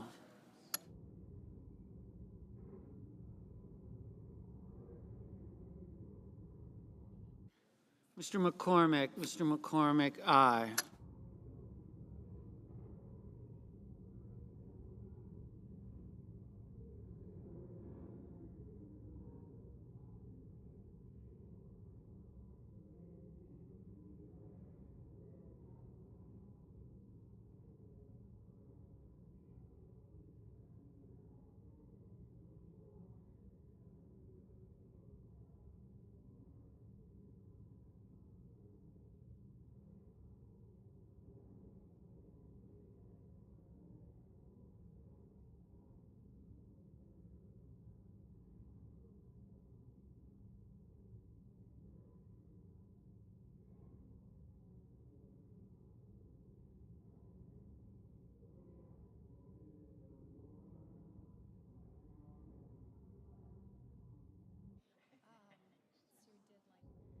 Ms. Rosen, aye.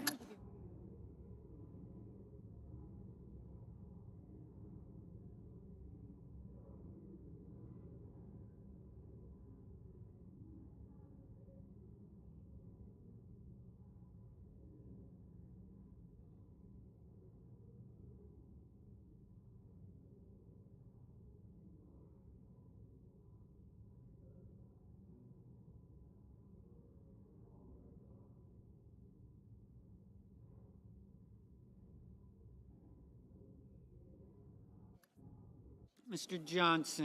Johnson, aye.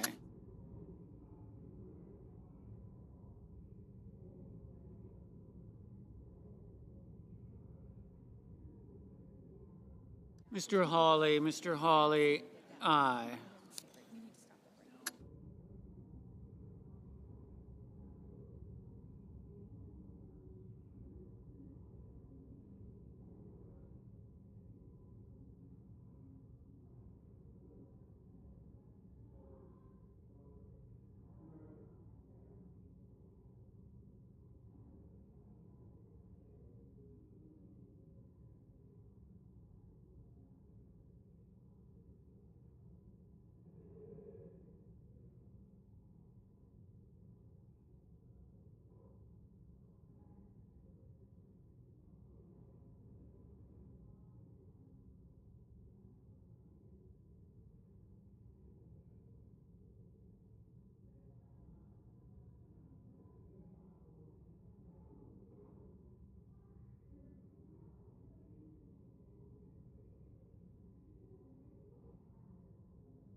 Ms. Klobuchar,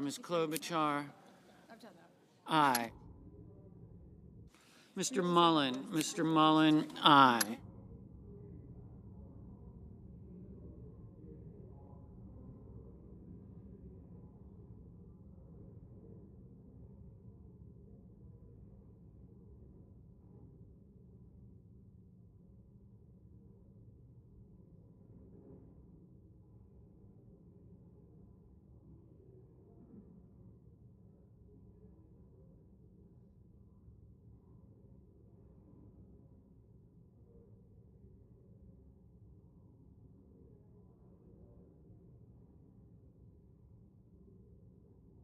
Mr. Hickenlooper, aye.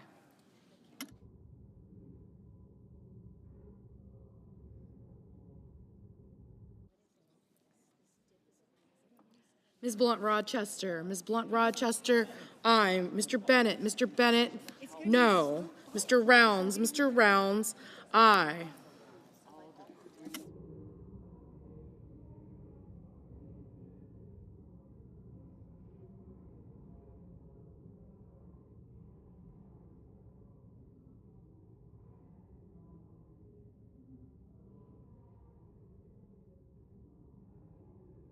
Ms. Hassan, aye.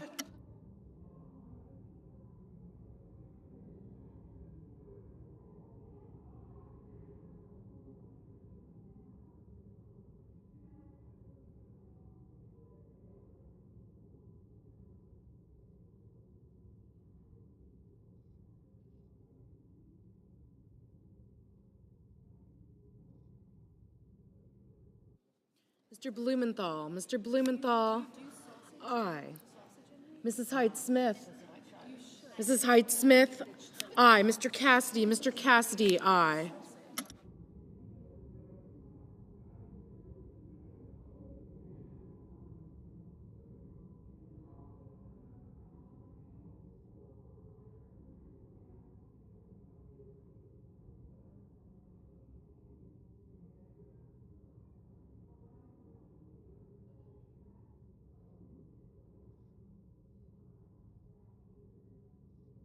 Mr. Wicker, aye.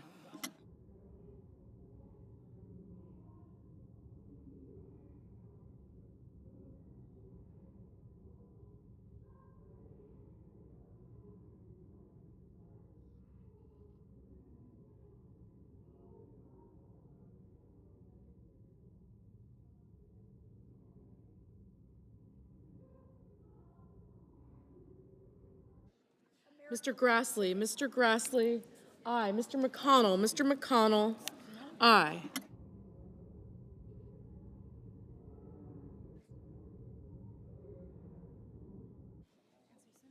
Mr. Scott of Florida, aye.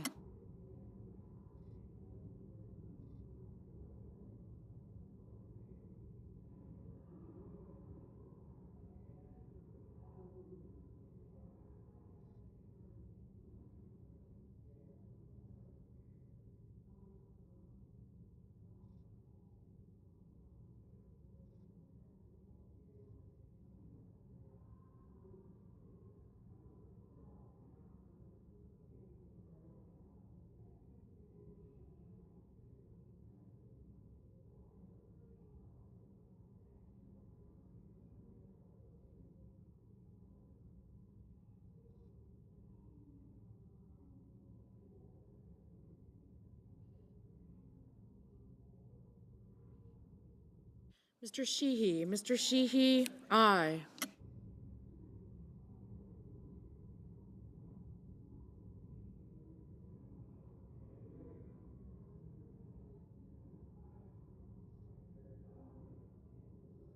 Mr. Haggerty, aye.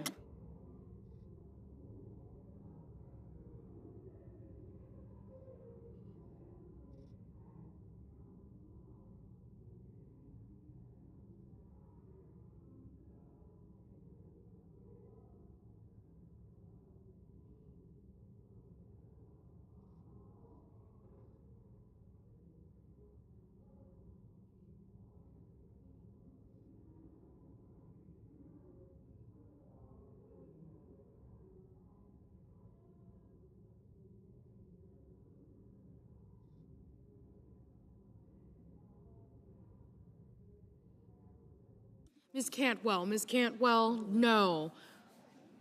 Mr. Langford, aye.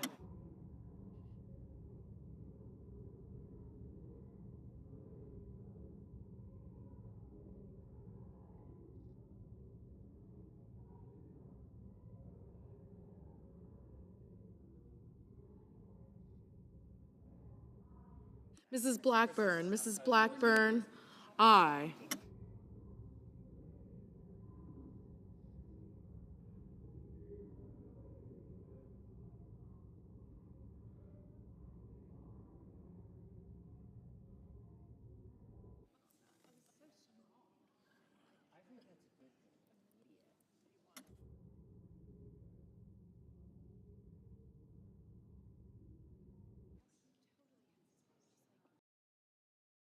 Ms. Murkowski, aye.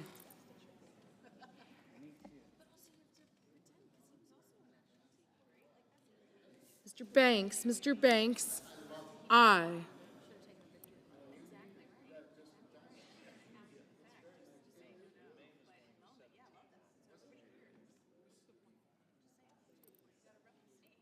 Mr. King, aye. Mr. Warner, aye. Mr. Cornyn, aye.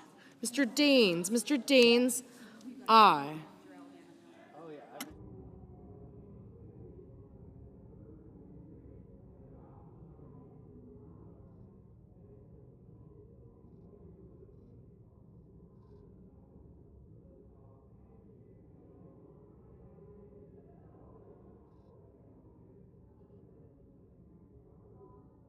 Ms.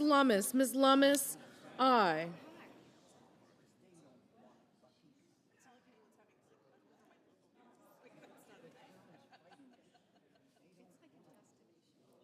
Mr. Heinrich, aye. Mr. Kennedy, aye.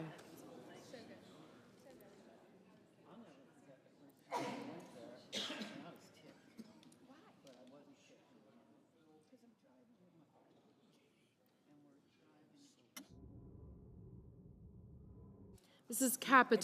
Capito, aye.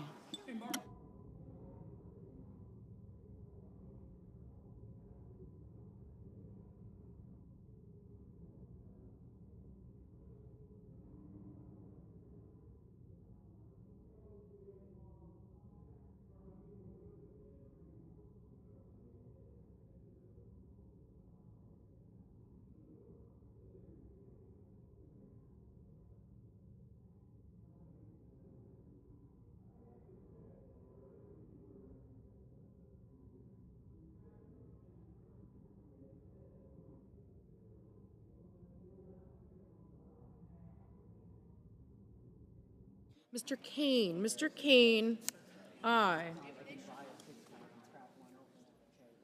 Mr. Curtis, aye.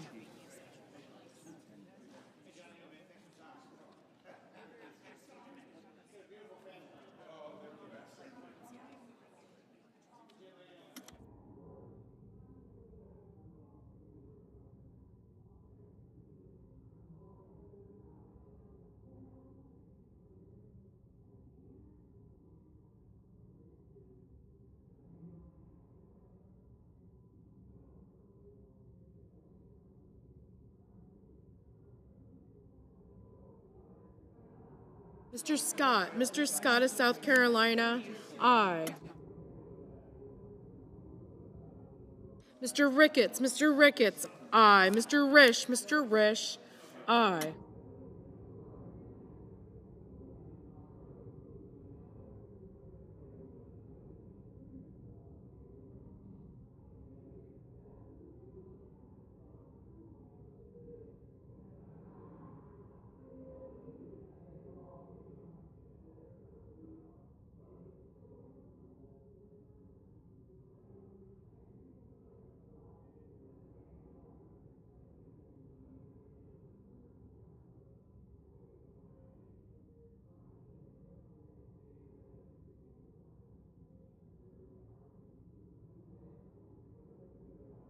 Mr. Cotton, aye. Mr. Barrasso, aye.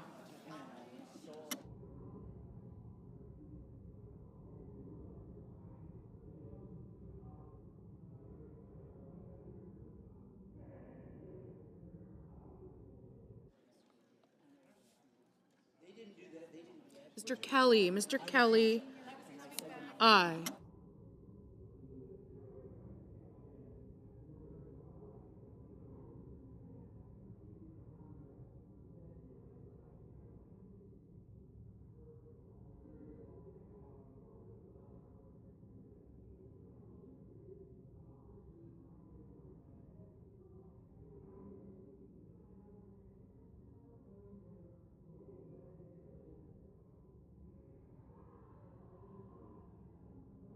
Mr. Hoven, aye.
Ms. Slotkin. Ms. Slotkin.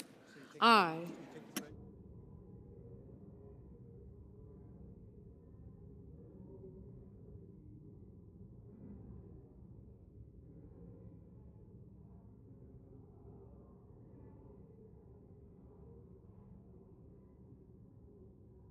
Ms. Hirono. Ms. Hirono. Aye.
Mr. Coons. Mr. Coons. No.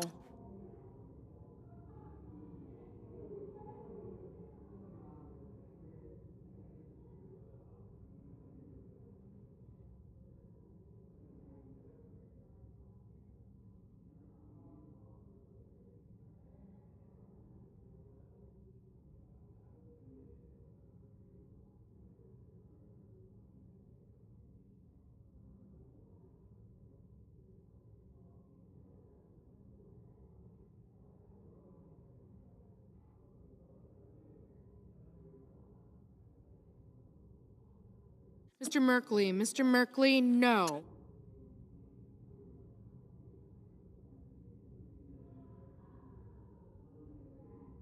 Mr. Husted. Mr. Husted. Aye.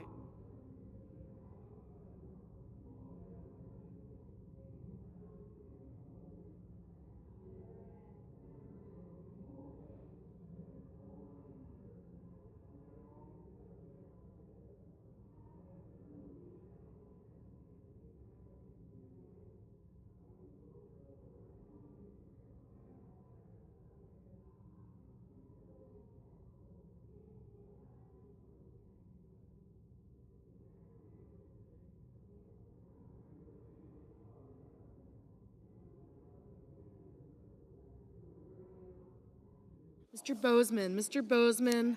Aye.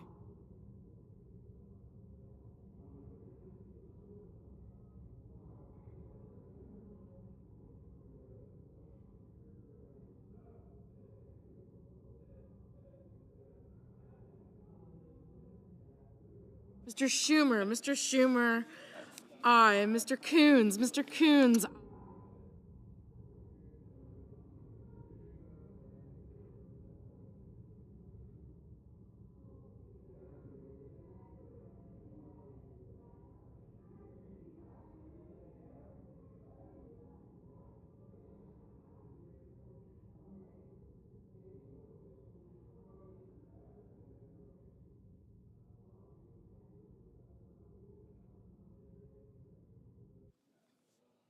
Mr. Thune. Mr. Thune. Aye.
Mr. Justice, Mr. Justice, aye.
Mr. Schmidt, aye.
Mr. Whitehouse. Mr. Whitehouse, aye.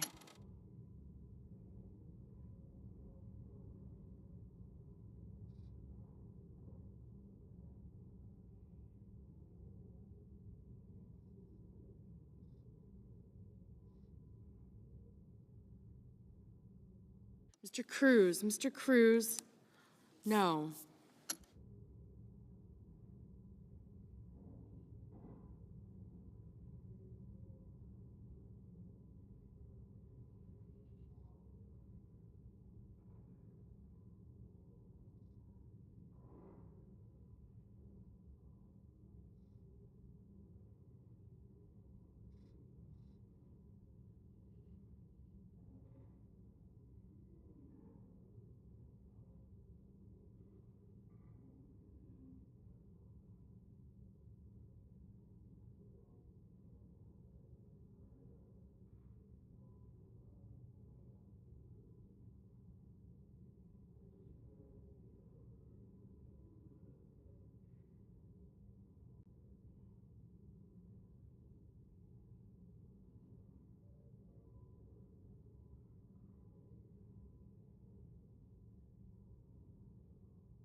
Okay, hold on.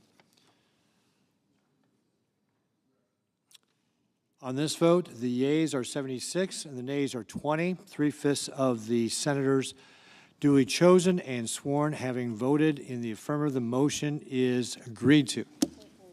The clerk will report. House message to accompany S 1071, an act to require the Secretary of Veterans Affairs to disinter the remains of Fernando V. Cota from the Fort Sam Houston National Cemetery, Texas, and for other purposes. Cloture having been invoked, the motion to refer falls. Mr. President. Senator from Georgia. Thank you, Mr. President. I ask unanimous consent that the Committee on Homeland Security and Governmental Affairs be discharged from further consideration of S 1510 and the Senate proceed to its immediate consideration. The clerk will report. S 1510, a bill to amend the Civil Rights Cold Case Records Collection Act of 2018 and so forth and for other purposes. Is there objection to proceeding to the measure?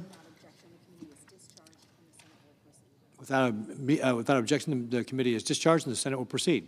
Mr. President, I ask unanimous consent that the bill be considered read a third time and passed, and that the motions to reconsider be considered made and laid upon the table.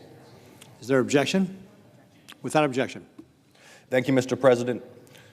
Mr. President, in the summer of 1962 in Albany, Georgia, an effort was underway to desegregate the city.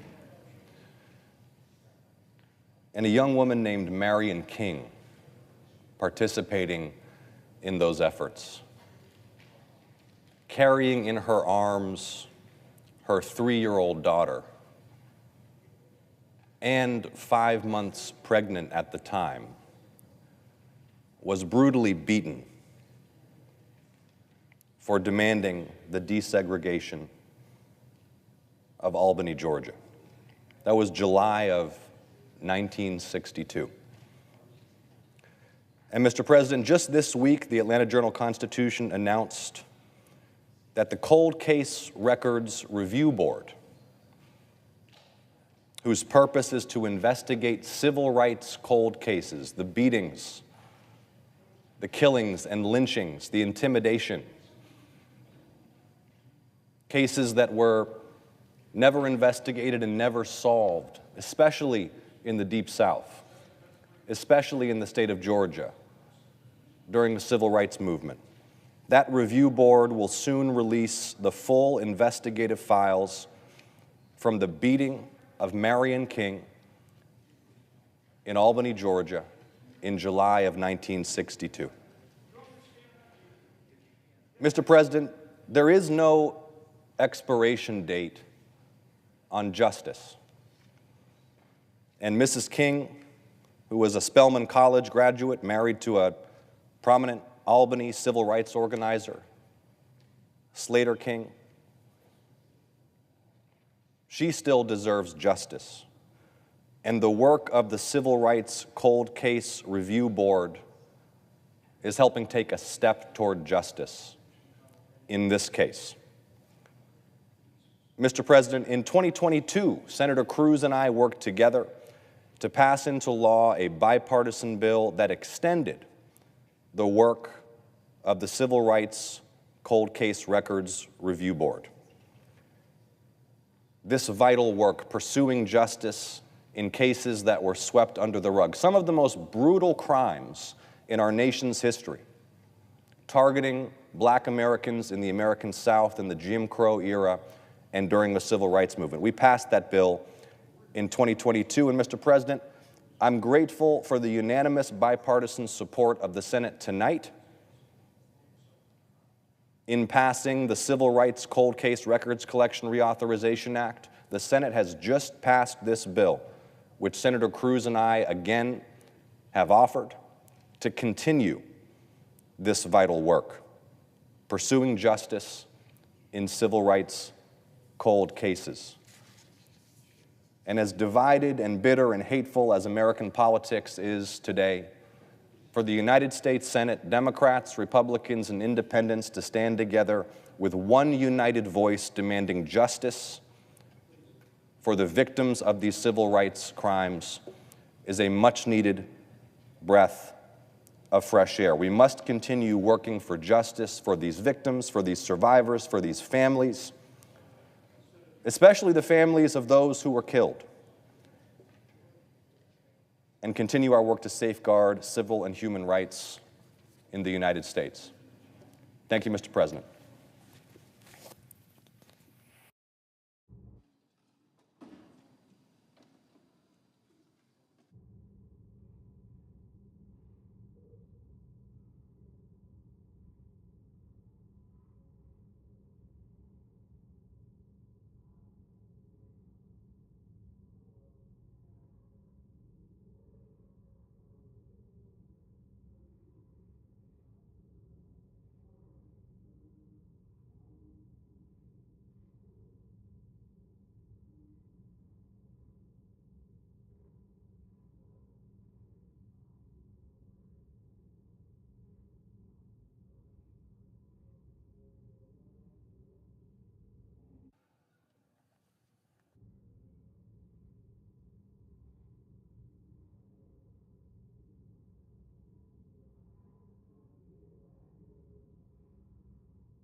Senator from North Dakota. I ask unanimous consent that the Senate be in a period of morning business with senators permitted to speak therein for up to 10 minutes each. Without objection. I ask unanimous consent that notwithstanding the provisions of the Congressional Review Act, calendar number 290, Senate Joint Resolution 86, and calendar number 293, SJ Res 84 remain in status quo through January 16, 2026. Without objection, so ordered. I ask unanimous consent the Senate proceed to the immediate consideration of calendar number 185, S550. The clerk will report. Calendar number 185, S550, a bill to provide for the equitable settlement of certain Indian land disputes regarding land in Illinois and for other purposes. Is there objection to proceeding to the measure? Without objection, the Senate will proceed. I ask unanimous consent that the bill be considered read a third time and passed, and that the motion to reconsider be considered, made, and laid upon the table. Without objection. I ask unanimous consent that the Senate proceed to the immediate consideration of calendar number 188, S748. Clerk will report. Calendar number 188, S748, a bill to reaffirm the applicability of the Indian Reorganization Act to the Lytton Rancheria of California and for other purposes. Is there objection to proceeding to the measure? Without objection, the Senate will proceed. I ask unanimous consent that the bill be considered read a third time and passed, and that the motion to reconsider be considered, made, and laid upon the table. Without objection. I ask unanimous consent that when the Senate completes its business today, it stand adjourned until 11 a.m. on Tuesday, December 16th. That following the prayer and pledge, the journal of proceedings be approved to date, the morning hour be deemed expired, the time for the two leaders be reserved for their use later in the day, and the Senate resume consideration of the motion to concur in the House amendment to S1071, post-cloture, and that all time during recess, adjournment, morning business, and leader remarks count post-closure on the motion to concur. Further, that the Senate recess from 1 o'clock to 2:15 p.m. to allow for the weekly conference meetings. Finally, and if any nominations are confirmed during Tuesday's session of the Senate, the motions to reconsider be considered, made, and laid upon the table. The President be immediately notified of the Senate's action. Without objection, so ordered. If there is no further business to come before the Senate, I ask that it stand adjourned under the previous order. The Senate stands adjourned until 11 a.m. tomorrow.